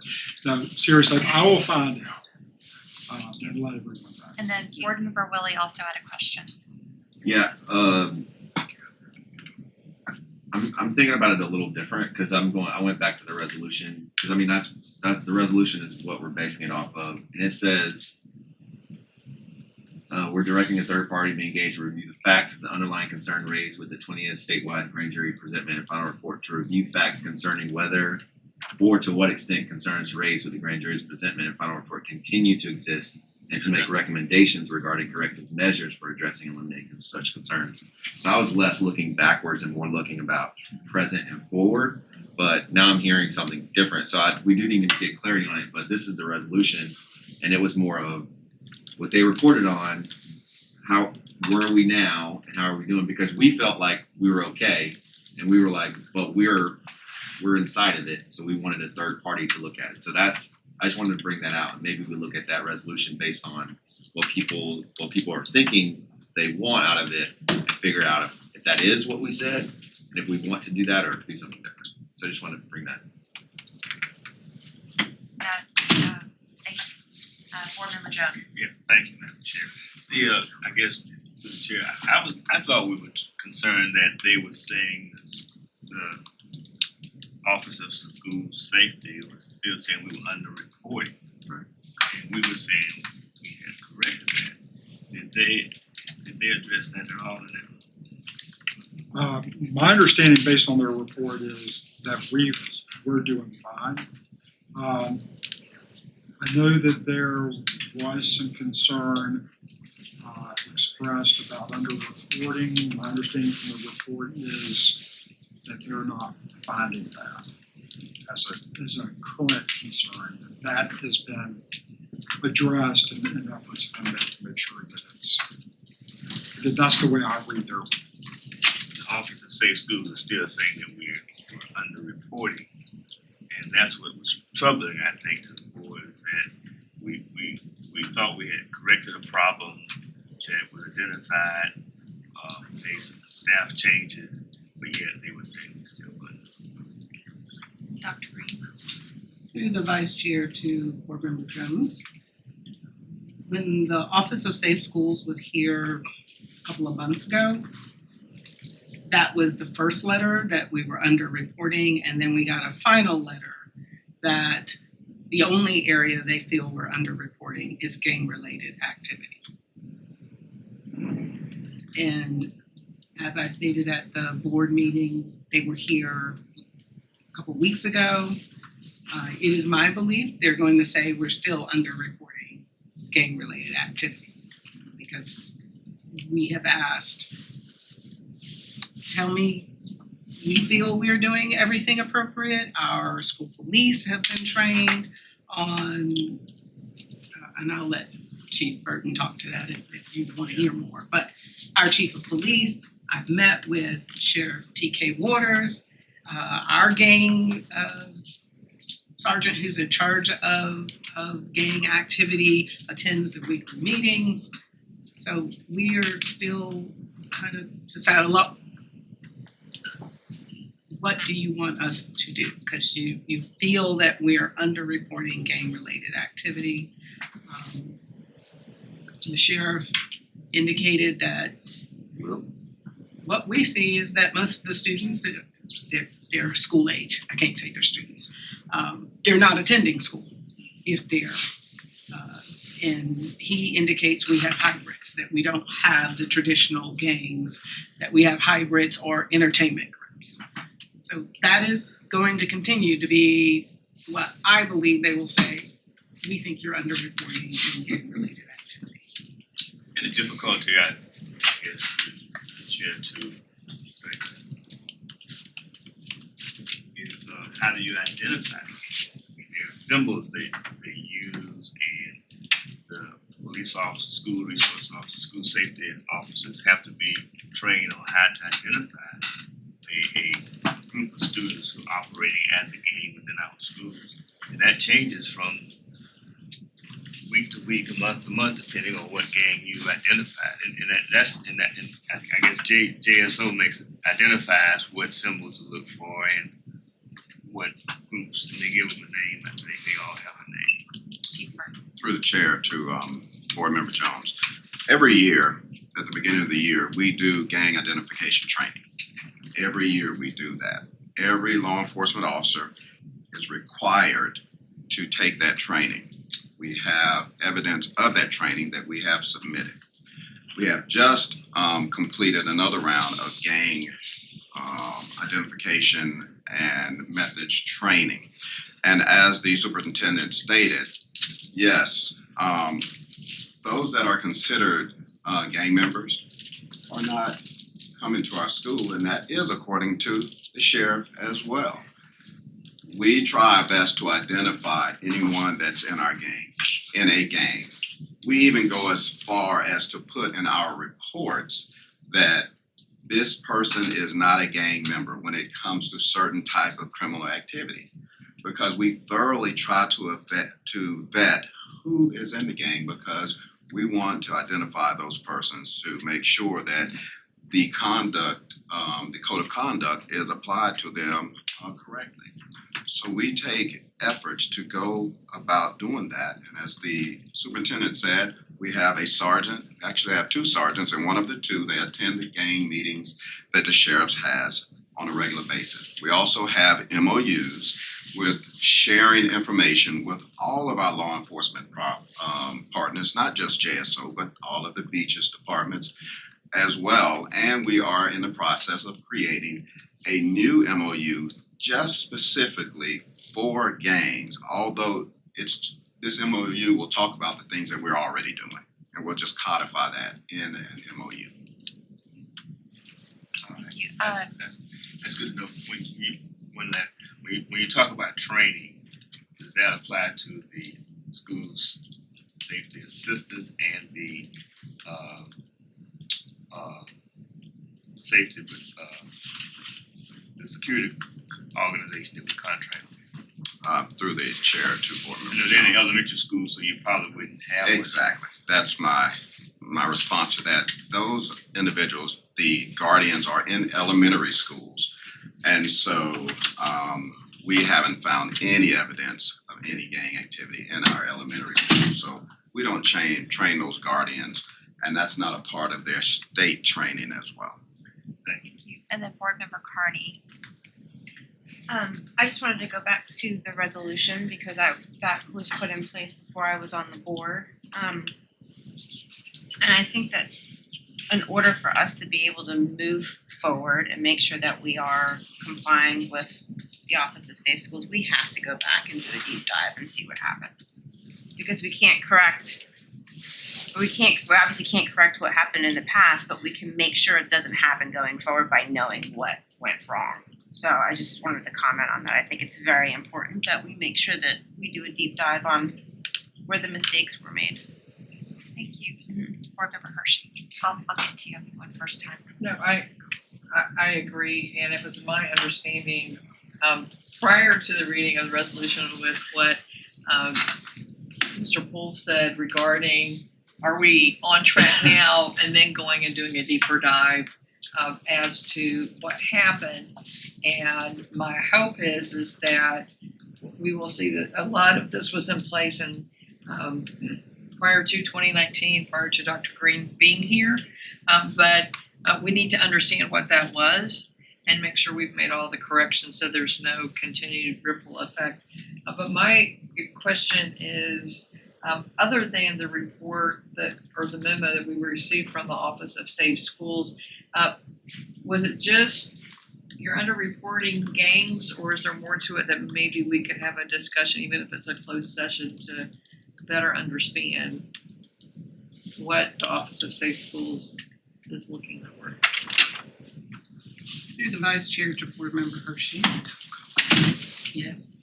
I mean, is there more? I mean, because there's some things that we can talk about publicly, and there's some things that we can't. Is there anything that the board needs to be aware of based upon those the Office of Safe School visits that we've had a couple, between the fall and now, and to me in a short period of time, does the board need to be informed about some other things that maybe we don't talk about in this setting? Are you asking for a shame? I'm asking if we need one. That's my question. To understand deeper, we're getting what we can talk about here, but if there's more because they've shown up twice, or was it just a memo of that. That's my concern. Maybe that there's more that we're not aware of. Through the vice chair, I would need Mr. Poole to note whether it even qualifies for shade. Okay. What was shared with us is that we asked, okay, we've had 3 to 5 and it was just shared, we don't believe that was enough. Like, well, what would you think should be reasonable, or what do you think? And we were told 20. And we're like, well, where do we get 20? Where did that number come from? It wasn't given like, well, this is based on statistical analysis, this is where 20 comes from. It was based on simply our community and what people hear about happens in Jacksonville. But when you look at our we're not out of alignment of the sort of the rest of the state, but it is believed that we should be higher than the rest of the state. So I don't know that would qualify for a shade. And through the vice chair and board member Hershey, what I'm hearing would not be a shade meeting issue. It's not revealing, if we're not revealing security measures that are being put into place or steps, then that's not going to qualify. If it's just a matter of what's being reported, data, then that's not going to. Dr. Green, are you speaking? I didn't know whether Chief Burton wanted to add some additional information. I do. I just want to add two things that I heard in the report out. One, monthly assessment reporting. We report assessment, assessor. We report assessor numbers on a monthly basis. We vet that information not only through Dr. DeWeese's office, who's responsible for code of conduct, but it's also given to my analysts to make sure that we are comparing those numbers and before it is sent to the Office of Safe Schools. That's one thing. Secondly, when we talk about maybe looking at data to assess the data to see if we are on track, I just want to implore the board to keep something in mind. If we're going to look at someone that may assess the data, that person should be an expert in assessor data. Has to be an expert in that, not just someone that analyzes data because of threats that are made to schools. And secondly, I would say that the Office of Safe Schools, just like all of us, we are continuously changing and moving in a positive direction. What happened in 2018, 2019, there have been many changes, and we keep up with all of those changes. The last changes for assessor came out in August of 2022, and then it was introduced to all of the districts in November of 2022. Myself, Dr. Green, Chief of Staff, Dr. DeWeese, we all met, Mr. Schneider, his staff, we all met several times to analyze those new rules to ensure that we are in line. And we had some pretty industrious conversation, and Dr. Green made it clear what we are to do in compliance. And just one more thing. The Office of Safe Schools, when they gave us those rules, they did a workshop, which I attended, Dr. DeWeese attended, and these are just some of the parameters that they talked about. And they talked about these because they are also continuously trying to figure out what we want to do with assessor. And just a couple of these things. We discussed the definitions for reporting to law enforcement. This is from the Office of Safe Schools because that was not really well defined. They discussed the analysis of the incidents. How do we analyze these incidents to determine if they do meet assessor requirements? And that takes training, which we are continuously doing. They talked about requirements for reporting assessor. When you're talking about 130,000 students, you're talking about 7,000 teachers, you're talking about hundreds of, and this is charter schools as well, hundreds of principals and vice principals that have to be trained in what exactly is assessor, what is reporting. There's a whole list of things. They're not law enforcement officers. We are trained to determine what is criminal and what's not. And so, but we are training them, they trained them for the last few years. And I must say that Mr. Schneider's team and Dr. DeWeese's team, they're doing a very good job of doing that. And they talked about the definition of assessor incidents because in 2019, those definitions were not in line with state statute of what's a crime. And that's why they talked about, now they have lined all of those assessor reporting incidents up to ensure that they are in line with criminal activity. And then they talked about accountability. And that lets us know that beforehand, it was not an issue that Office of Safe Schools was responsible for, but now they have put more, and I'll say teeth into the Office of Safe Schools to be able to have all districts accountable. So I'll just say that before we move forward with an expert, with a person, we need to make sure that person is qualified because we are doing what we believe to be meeting the requirements, and we talk to the Office of Safe Schools often to ensure that we're doing that. Thank you. Board Member Joyce had a second round. So through the chair to Dr. Green, when the Office of Safe Schools came last fall, my understanding was that they went to different schools, different locations, and they did maybe what I perceived as some sort of audit. They looked through some of the documentation. At the end of that visit is when they said, we believe that you are underreporting gang activity. So that would just lead me to conclude that something within the realm of the paperwork they saw would indicate you're not reporting gang activity. That's my observation. And then the follow-up was the TK Waters, the sheriff, said that, this is what I heard you say, I'm not sure if this is exactly what you meant, but that TK Waters says that gang members are not in our schools. So are you saying that the sheriff is saying that we don't have gang members in our schools? No. Okay, so Through the vice chair to board member Joyce. The reason they said we're underreporting is because we had less gang activity in 21-22 than we had in 18-19. And that's directly what they wrote us, because it was less than what it was in 18-19. That is why they feel we're underreporting. They don't need to go to schools to get this information. We have to report it to DOE every month. What I stated was that those that are documented gang members and that are of school age, remember I corrected myself. I said, I can't say they're in our schools, but they are of school age. But they are finding is that many of them aren't attending school.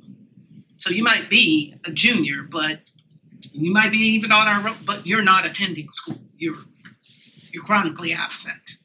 That is what he said that they see. That many of these students are young people of student age, that's the way I'll put it, aren't exactly showing up to school. But that doesn't mean that we can't have students in our schools that aren't documented. But their brother might be undocumented and they might desire. And that's kind of what was shared with us.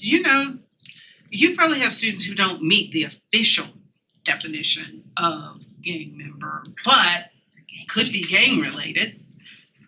And we said, and that's why we refer it to law enforcement, because they're gonna be the ones to tell us whether it's gang related or not. So we had a situation earlier this year, 17 students in a fight.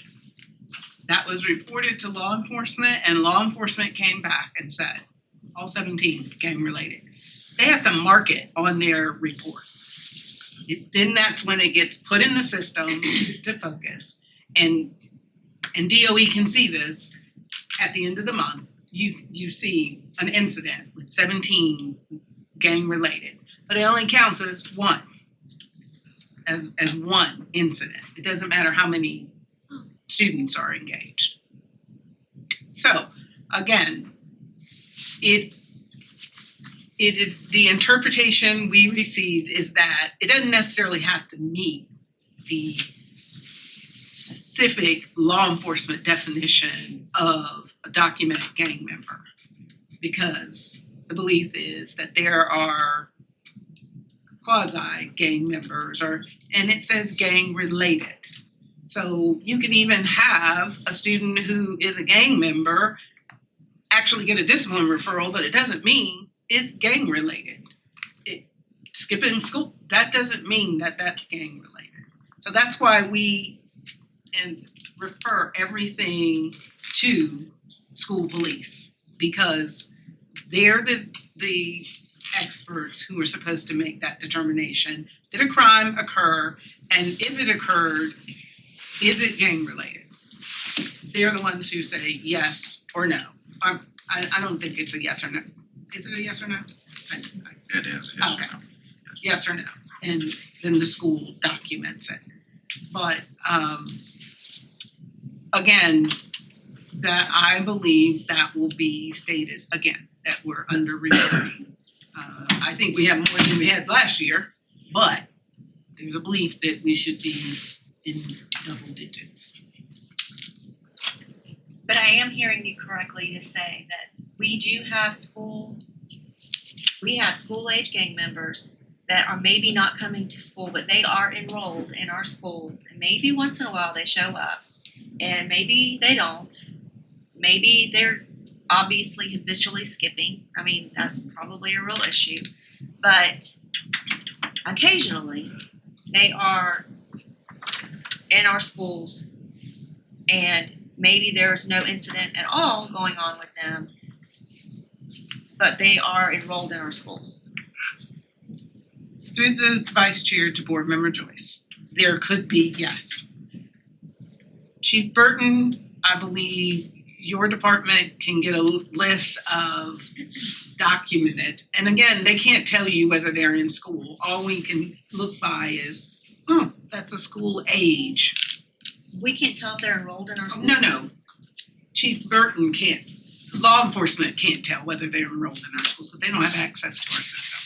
But Chief Burton could go down and look, oh, that person's enrolled at this high school, that person's enrolled at this high school, and could call the school. When's the last time they've been to school? Oh, they haven't been to school in the last 2 months. Or they could be in school, actually do well, have good grades, they're not getting in trouble. Yes, so they can be in our schools or not in our schools. But the district doesn't specifically know that, even though JSO has a list of documented gang members, we don't necessarily pair that list and say, we know that these are documented gang members in our school system.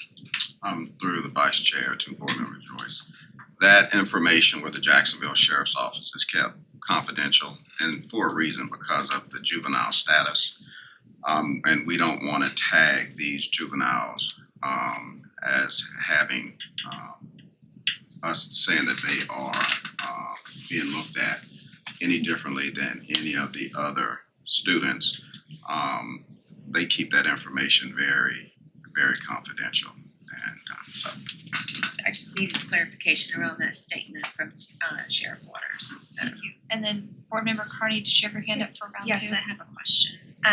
Through the vice chair, to either Dr. Green or Chief Burton. Are you given any particular notice as when Office of Safe Schools is coming to visit? Are they impromptu, just show up? And if we do get notice, is it possible for the board to ever sit in on those meetings with Office of Safe Schools so that we can be more informed as to what they're looking for? Well, this last visit was an unnoticed visit. They showed up, and I believe I sent it. And so the board cannot meet more than one person without being a notice meeting. Right. And that's why I was asking about notice, because if they just show Yeah. up. So generally, the last 2 times I've had a visit from the office, it's been a quick turnaround. And through the chair, board member Carney, I'm sorry, Dr. No. As well as we have a Office of Safe Schools technician that is assigned to our region. He has like 14 counties, and he makes unannounced visits. And then we, through the FSAT, he sends me an email saying, these are my findings, and we have 5 days to respond to those findings. So they're all unannounced, and us and the charter schools as well. Thank you. And then board. No, I was just You saying good it would be, round I just think it would be extremely helpful if we could get a better understanding of what goes on when they show up, if we were able to, and maybe that's a question for DOE. Well, And- through the vice chair, board member Carney, I can tell you what they do is they do an audit of all of the Marjorie Stoneman Douglas Act, and it's far, far more than just Cessor. We have actually, thanks to the board for allowing me to have that compliance person, and that compliance person then also will meet with the technician, which is the auditor, for us to, and we know now what all of those points are. All the principals know, because that person has really helped us to determine a lot of things that that they are looking for, although we knew, but they haven't in the past. So. Thank you. And then board member Willie, did you have a second round? Yes, really quick. It's dangerous to label kids as gang members. It really is. And I know you can talk about what that means when you get that stamp or label on you as a young person and in the criminal justice system or whatnot. And then I think this board probably also needs it would be interesting to go through some education on what a new gang member looks like, because it is a very different sort of operation. It is, I produced a song, that song gets released, it's talking about you and your sort of friend group, and that's how this sort of beef sort of starts to happen. So it's very different than it was before, and it can happen much more regularly on social media and whatnot. So I think we should be sort of informed on it, but I just think it's a very slippery slope for the Office of Safe Schools without other information to say like we need more numbers in this category, because every person that gets labeled as a gang member then gets put into a different sort of box when it comes to whenever any other incident happens in their life. So I think we need to make sure that we're doing it the right way, but also just being mindful of these are students. That's the whole point. We're educating students. And the last thing we want is, because they come to school and yes, an incident happens, they get put on this path. That's why we're educating them. We're supposed to be educating them on all those sorts of pieces. So I just wanted to make mention of that, and maybe even lift up the opportunity to learn more about what it currently looks like and what our officers are dealing with both in our schools and out in our community.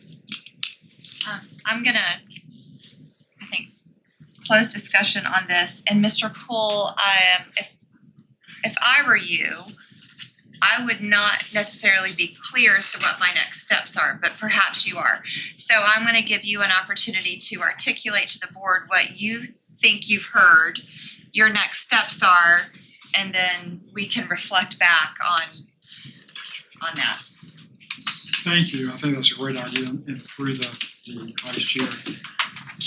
First of all, my understanding is I need to find out what the time frame would be for Sniffen and Spellman to do this deep dive. What kind of time we're talking about and how much we're talking about. Because we're into it for $100,000, we've got $50,000 gap. And we need to know that.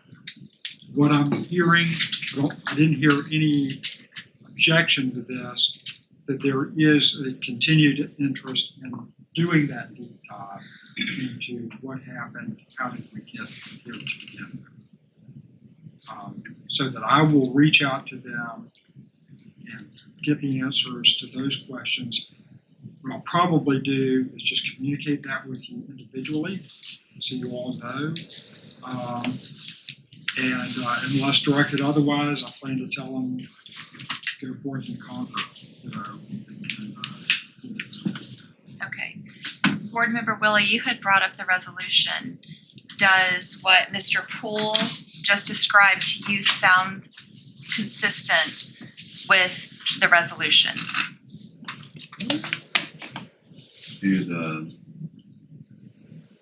I mean, we would have to go through it. I mean, it doesn't read exactly like that, but I think there's room, I think, to sort of Okay. add to it. So it would be more of the group objects to, I think, moving forward rather than anything. Okay. And then does anyone else have any comment on what Mr. Poole just described as what he thinks his next steps are? Okay. Then I think we're good, and I think we can close out this discussion. We need to go back. We have 2 board members. Remember a couple hours ago when we were talking about school choice? Ms. Peak, thank you for staying with us. I know that Board Member Jones, if you can still remember your question, and Board Member Joyce had a question, if you can still remember those. In that order, we can direct those questions to Ms. Peak. Thank you. Ms. Peak. I understand you have a list of students who live in a certain school attendance zone, and the principals have access to that list, is that correct? Principals can request through the last year to Board Member Jones, principals can request any list in terms of wanting to recruit or invite families to come and see their schools. That many principals take advantage of that, this showcase, Not always. that's what I'm. And this has been something, when I was back in this department in the early 2000s, that we've always had access to. I think it's just knowing. I mean, you can tell somebody, but the principals have so much on them right now. So we're trying to think of ways that we can assist. School choice specialists work very, very closely with them and try to encourage. But you can't dictate what a building leader does. All the schools are autonomous, but yes, they all have the same access. I remember what my question was. Okay. Do we give any type of, perhaps we should consider giving a credit to those parents who are seeking a magnet school for first visiting their neighborhood school, and an incentive to get them into the neighborhood school. Because one of when you look at the comments that a lot of principals made was, I got exposure because of the expo. You know, you had your stand, your packs, and who drawing people in, and they see, oh, this is my neighborhood school. I didn't know they offered that, and so that gives them that exposure that they didn't get during the showcase. Because Boardman Willard and I was counting and seeing who had the most schools that no one showed up to. I had 5, and I think you had 6. Anyway, but I think those neighborhood schools, they're left out in the desert because people just assume they're not a good fit for their students. And when you have the showcase, then they get that exposure. The showcase where you have all the schools, and I'm trying to see how can we combine those two to make it work without having to go back to the conventions. That's all.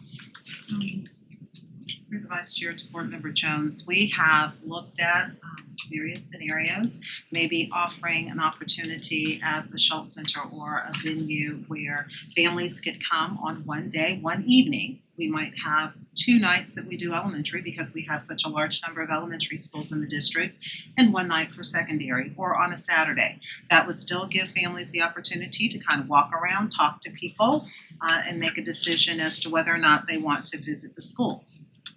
Now, we can't promise, because those same people who didn't come to the Prime Osborne, who didn't visit a school on Saturday, we can't promise that they're gonna come, but we can continue our efforts through communication, putting the word out there. We have a plethora of things that we've done this year. As a matter of fact, I think since I've been in this office, we did more this year being publicly visible, going back to some of those grassroots efforts where we're setting up a table, we are talking to organizations. Board Member Hershey, I thought about you so many times. We need to get back in front of the Realtors Association to make certain that they are sharing opportunities. We've thought about, even with the new housing developments, having information about school choices so that all families, as they're making these decisions about other things, can keep in mind what's going on with our school system. But yes, we are thinking about that. We've thought about different ways to, what do they call them, all those different things that we go to, Ms. Harrison? The CPAC. No. Where the schools, they send us invites and we have multiple schools. What is that? Transition nights, okay. So we've got schools that are visiting so many different schools. We've even thought about how we can consolidate those transition nights to make it more efficient and more well-known and host more people so that our principals aren't trying to have themselves or people from their schools in every different elementary school, because I've been invited to 15 transition nights. So we know that we have to have a solution, and we want it to be a solution that is going to be best for all of our schools so that families know about us. Well, thank you for your work. I know it's not easy, but It's fun though. It's a headache, but it's a fun headache to have, especially when folks are telling you. I'll use Miss Butterfield as an example. Her staff member was at her school on special transfer, and she says, "We've done so good recruiting, you're not gonna have seats open so that I can get my other child in." So, I mean, there are some things that we'll continue to work with our communications department, with Mr. Schneider's team, and just if there is a platform that as you look through your materials, you think can work. Because School Showcase Saturday was a stretch. Dr. Green and Dr. Krisner entrusted, and I told them if it's a win for the district. If it's not a win, I'll take the hit and we go back to the drawing board. But I appreciate the fact that she allowed us to try it. So that's where we are. Thank you. Anything else from Ms. Peak? Can I ask a quick question? Through the chair, you're the chair of this meeting, so we're just gonna talk to you. yeah, that's It's getting clunky, isn't It it? is. chair. School Choice Expo, 17,000 attendance. We also had charter schools there, a lot of them. So I wonder, even if you took some of those numbers out, does it come back even closer to this notch? Because that's also the question about that event too, is it's an opportunity to see our schools, and so I just wonder about that sort of element of this whole piece, is the charter element. Through the chair to Board Member Willie, that is a very, very good observation, and that is something that we can't say because, again, standing from the second floor of the Prime Osborne, you could see where the people were gravitating. First of all, I didn't know there was a second floor. There is a second floor. People are looking down. Only special people get to go up Interesting. there. And I just kind of canvass and see what was going on. But this opportunity, School Showcase Saturday, was all about our Duval County public schools. Because we opened our schools. We could not dictate what our charter public schools did, so this event was exclusive.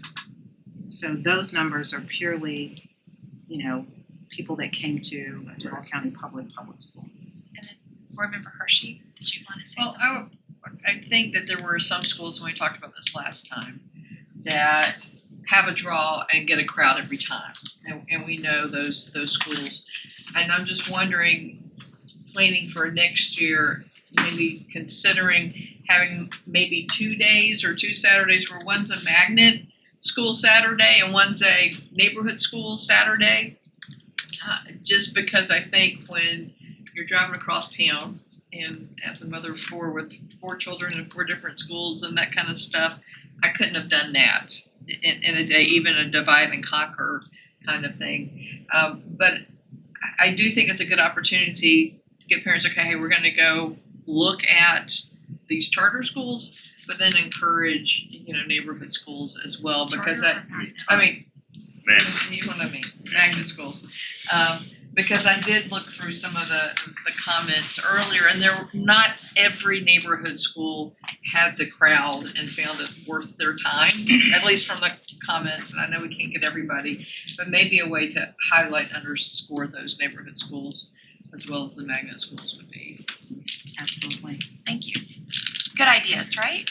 And we'll continue to think about it and continue apparently to talk about it. Yeah, I thought I was gonna get to go after. Oh, I'm Mr. sorry. Jones. That's okay. I'm That's okay. it's getting long.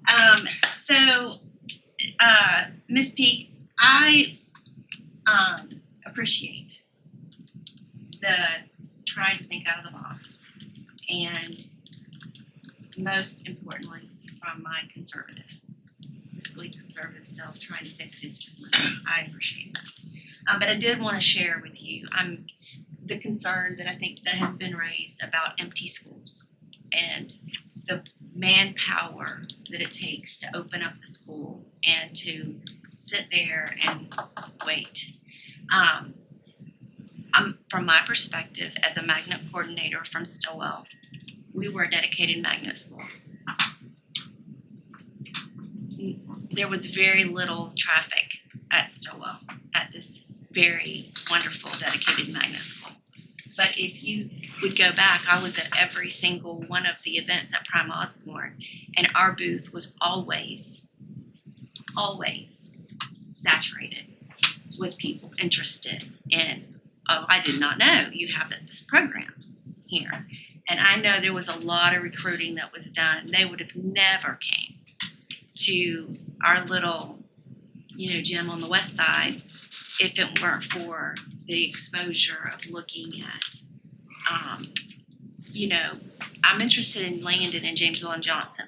Well, let me tell you about Stillwell, and you can still get continuity to this program and that program from our school that you would never know about outside of, walking past our booth. Number one, the appearance was spectacular, and number two, you have a lot of great options here as far as where you're going to go to high school and what kind of opportunities you have coming out of middle school.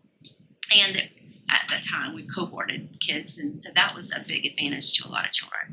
So I know that it takes dollars to open it up, but it's not just for parents to be able to walk around and to see the pride that goes in these schools when they come down to showcase. They spend a lot of money, and they are very proud of their exhibits, of what they're doing. And they do, like you're at a convention, let me tell you, come over here. And so there's such an advantage to that. And I know there are charter schools there, but that's okay because we have even better traditional public schools. But I think it's just a great little avenue for them to shop. It's the shopping. And if you got 3 or 4 kids and they're different grade levels, you don't have to get in your car and drive here and drive there and drive there and drive there. And then if you really are interested, now we have the tour dates. Come, maybe I haven't sold you, but if you can just come by and take a tour on this day and this day, I can convince you why you need to come and have your student here at my school. So, I just think there's value there, and I appreciate the district wanting to save money, but I'm always going to love this Prime Osborne. That's my jam. I love it, and I just think it's very beneficial to our families. Well, And that's all I was going to say. through the There is a chair synergy to there. Board Member Joyce, please know that the School Showcase Saturday was not about saving the district money, because the budget was already there for the event. They had 2 available dates, one of which was a testing date, and one of which people had plans for Christmas. So when we surveyed the principals to come up with an alternate plan, the next barrier was the fact that all of that construction that's going on, and then with our partnership with JTA, I don't know what the vision of the Prime Osborne is, but if they go in a different direction, we may not have a venue. So I agree wholeheartedly. We will continue to look at ways and at platforms to offer families that shopping opportunity as best we can, and we'll look at how the development is going. But we can't park people like we used to be able to. So that would have been a major issue in this recruitment season. But whatever thoughts, concepts, scenarios, and then we'll come up with the best case scenario, and it'll be very, very soon, because as soon as we close that application window on the 28th, we start preparing for 24, 25? Yeah. 23, 24. Yeah. 23, so- 24. I'm rushing it. Yeah. It's ACE. I'm in the ACE mode. And just one final thought, the camaraderie. Principals from different schools and assistant principals and teachers, and they get together and they get to visit with each other, and that's just a whole nother fun element to Expo as well, is you get to see people that you don't usually get to see and see them. So I anyway. remember Carney has a quick. I have a Just quick. I have a quickie. Just to piggyback off of the Prime Osborne might be an issue going forward. If we were to split our Saturdays into a traditional Saturday and a magnet/charter Saturday, or however we want to, split it up, would it be feasible for us to use our high school gyms to set up an expo instead of having to depend upon the Prime Osborne or another venue? If we are to split it up, is that something that we would be capable of doing? I think space is still gonna be a It's still too much, or maybe barrier. do regions and maybe do, I'm just trying to think outside of the box for next time if we wanted to do an expo situation without depending on the Prime Osborne. Through the vice chair, we are already looking at other venues. It is our belief Prime Osborne, my understanding, is being up for sale, so. So, Prime You Osborne. did not really hear that here though. No, I did not. You're hearing it here, but I don't know. But that's what's out there in the tea leaves. Right. That is it You David's didn't hear from place? me, but Daly's Place. Daly's place could be an option. Armory. The I've talked to Armory, you about Armory. 5-star is not enough. Right. Well, the cost is. The cost is prohibitive. It would be Right. prohibitive, Right. but we are looking at other Glass venues. Factory might be And good. even if we decide to regionalize it, we're looking at other. I don't think, because we are so open for choice, regionalizing it, we'll get the same thing. I can't show up for 5 Saturdays because I want to be over here. Right. I know, I was just trying to think of ways that But we are looking for other options that we can be closer together in a place. Alright, thank you. Without traveling the Great district. discussion. thank you. And if you're like me, you'll think of 5 good ideas in the next, however many weeks. So as those good ideas come, or maybe not good ideas, but 5 ideas, right? Ms. Peak, you know her email, you can send those to her and she can just keep a running list of everyone's great ideas, and then they'll have something to work on starting March 1st. Sounds like a plan. Thank Okay, you. Thank you for good. your time. So the next thing up is governance, but I was informed when I walked in that we need to have a shade meeting. Yes, I would like to seek the advice of the board on a matter in litigation. So if we can go into shade. Okay. And then why can't we? We noticed? No. Sorry. I thought shade had to be noticed. We can't go into shade. We can't do it right. Yeah, I thought you had to. Oh, okay. I was thinking, I'm sorry, I thought it'd been noticed for today. You don't, you don't have to leave, Yes, but next this would be a good reason. You wanna get us, Okay, so you wanna just violate the sunshine? Yes, I will, next week, It's a I lot would like for to somebody's seek first the meeting advice to- of the board on a matter in litigation.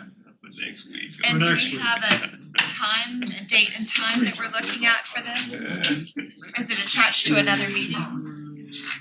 We have a meeting on the 20th. Meeting on the 20th. That's okay.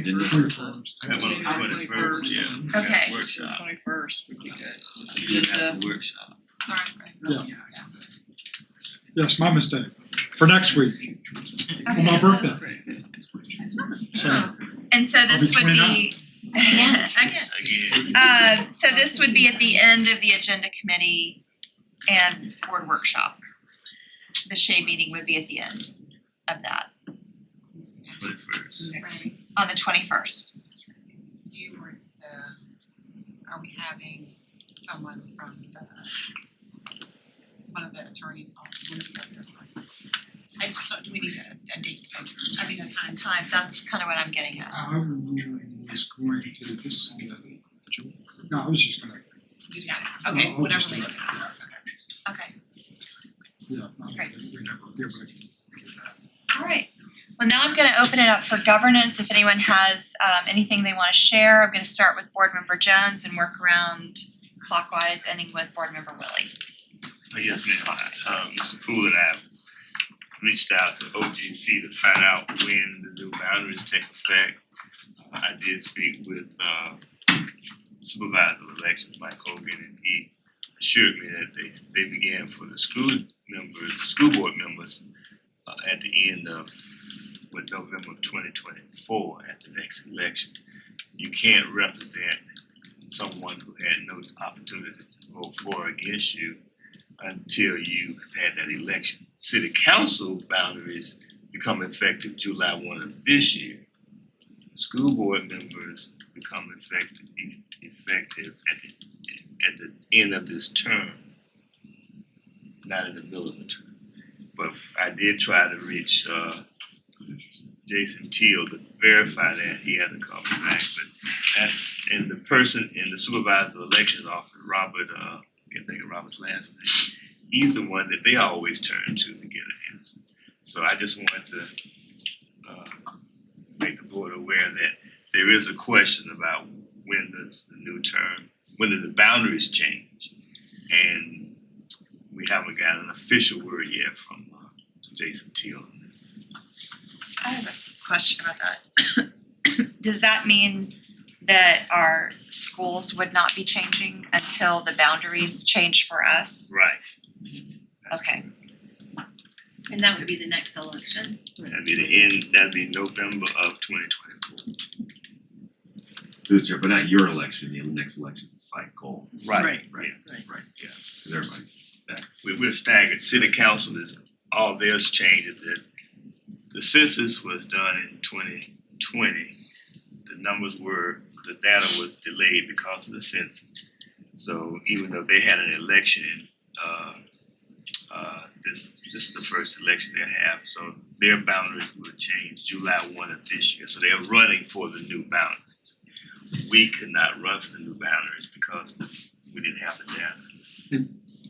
And through the chair to the board as a whole, Board Member Jones raised an excellent issue, and what's a little bit awkward is the court is the one that issued an order imposing these boundaries and basically saying that council was wrong and this is what, and it was going to be effective immediately, which creates a little bit of an ambiguity. So yeah, I will follow up with Jason Teal about that, but that was frankly an excellent point that I hadn't even thought of, so. I have That's all one, I have. thank you. I have one thing to share, which is, I think a happy, is that the Senate bill, the companion Senate bill to HB1 has been filed, and in that companion Senate bill is the language from our platform about extending temporary certification from 3 to 5 years that, if you remember, came from our HR department through to FSBA onto the platform and now has made it into a Senate bill. So, yay, Duval. And I believe board member Willie was helpful with that. Maybe. Maybe. Who knows where it Well, there's a House bill, Yeah. but this was, this is in the language of the Senate bill that's the companion for HB1. I just wanted to know when we are going to get the recommendation regarding the relocation of the board office. Because I know we narrowed it down to 6. I was just wondering, are they at the place that they can make, a recommendation? Are we gonna Six and before 3. June? 6 and 3. through the vice chair. My understanding is we're ready. I need to coordinate with purchasing with Ms. Thompson. But I think we're in a point now where people can y'all can individually have meetings to do your due diligence and find out how that stands. Is that going to come through the board office? Will scheduling be done through the board office for those conversations or visits or whatever they are going to be? May I, Yes. through the vice chair to board member Hershey, I had a conversation with Lasekia Hodges, who is the attorney from OGC, who is guiding the district to make sure that we comply with all of the procurement requirements this week. And what she has requested is one additional meeting with myself, Mr. Poole, procurement, to set up the guidelines by which the invitation will then be extended to the board for that kind of due diligence. That doesn't mean that the committee has formed recommendations yet. It's just it is our belief that the committee is at a place that they will soon be making a recommendation, and just because of the amount of documents and time that the board will need to begin to kind of fact gather, that she thinks it's appropriate to at least open the gate for the board members to have those conversations. Thank you. Okay, board member Carney. I was just gonna fill you guys in on my trip down to Orlando for the FSBA Finance Forum. It was nice to see a lot of similar faces from the conference back in November. Just a quick recap, it's a lot of information. I'm very glad that they have provided us with all of the PowerPoint presentations and literature that they went through, because I have my work cut out for me. However, I wanted to bring up that we did have conversations about audit advisory committees, and I wanted to just say that they are looking to Duval for guidance. The other districts, they are interested in us providing a dashboard going forward for our stakeholders and constituents in the community, so that we can be more transparent when it comes to how we're spending our money as a district. And so that was a conversation that was well received. There's a lot of other districts that have audit advisory committees that are part of the bigger 7 districts, but there are a lot of smaller districts that are struggling with the same issues. And so I had let them know that when we create something beautiful for everyone to see, that we would share it. So just wanted to make a point of that we are being forward thinking. Leading again. Yes. Go Team Duval. That's right. Yes. Yes. I last Tuesday night at the board meeting, the subject was brought up of renaming Riverside High, and there was some controversy around the renaming of that school. I've been on the phone with Mr. Fagans and the football field. Oh, I was gonna say, we're not doing that again. You're right, thank you for that clarification. We do not wanna go through that again. The football field. And so just having some conversation with some of the district and the community members and everything, I reached out to Mr. Poole to sort of kind of, we've had schools in the past that have approached this differently. It's not like uniform the same. Generally, it sort of goes through a SAC. It doesn't always. And there could be some pros and cons for, that's a big decision for a group of people that are just kind of moving in and out. And I think what I heard was the SAC wanted some guidance, and I think we need to give them some. But as I was talking to Mr. Fagans, we were sort of discussing what that possibly could look like. Maybe a committee set up and some criteria for if there's going to be a rename or a naming of a field or a stadium or a volleyball court or a basketball court after someone in the community that has been poured their heart and soul into the community and poured their career into a school, that there just needs to be some criteria for that and some standardization within the district. And so based off of that conversation, I have reached out to Mr. Poole and sort of said, can we create a policy that would kind of put some parameters around what that looks like, and the committee that would decide, and then what the parameters would be if you would even qualify to be, for a person to be presented to the committee for that dedication.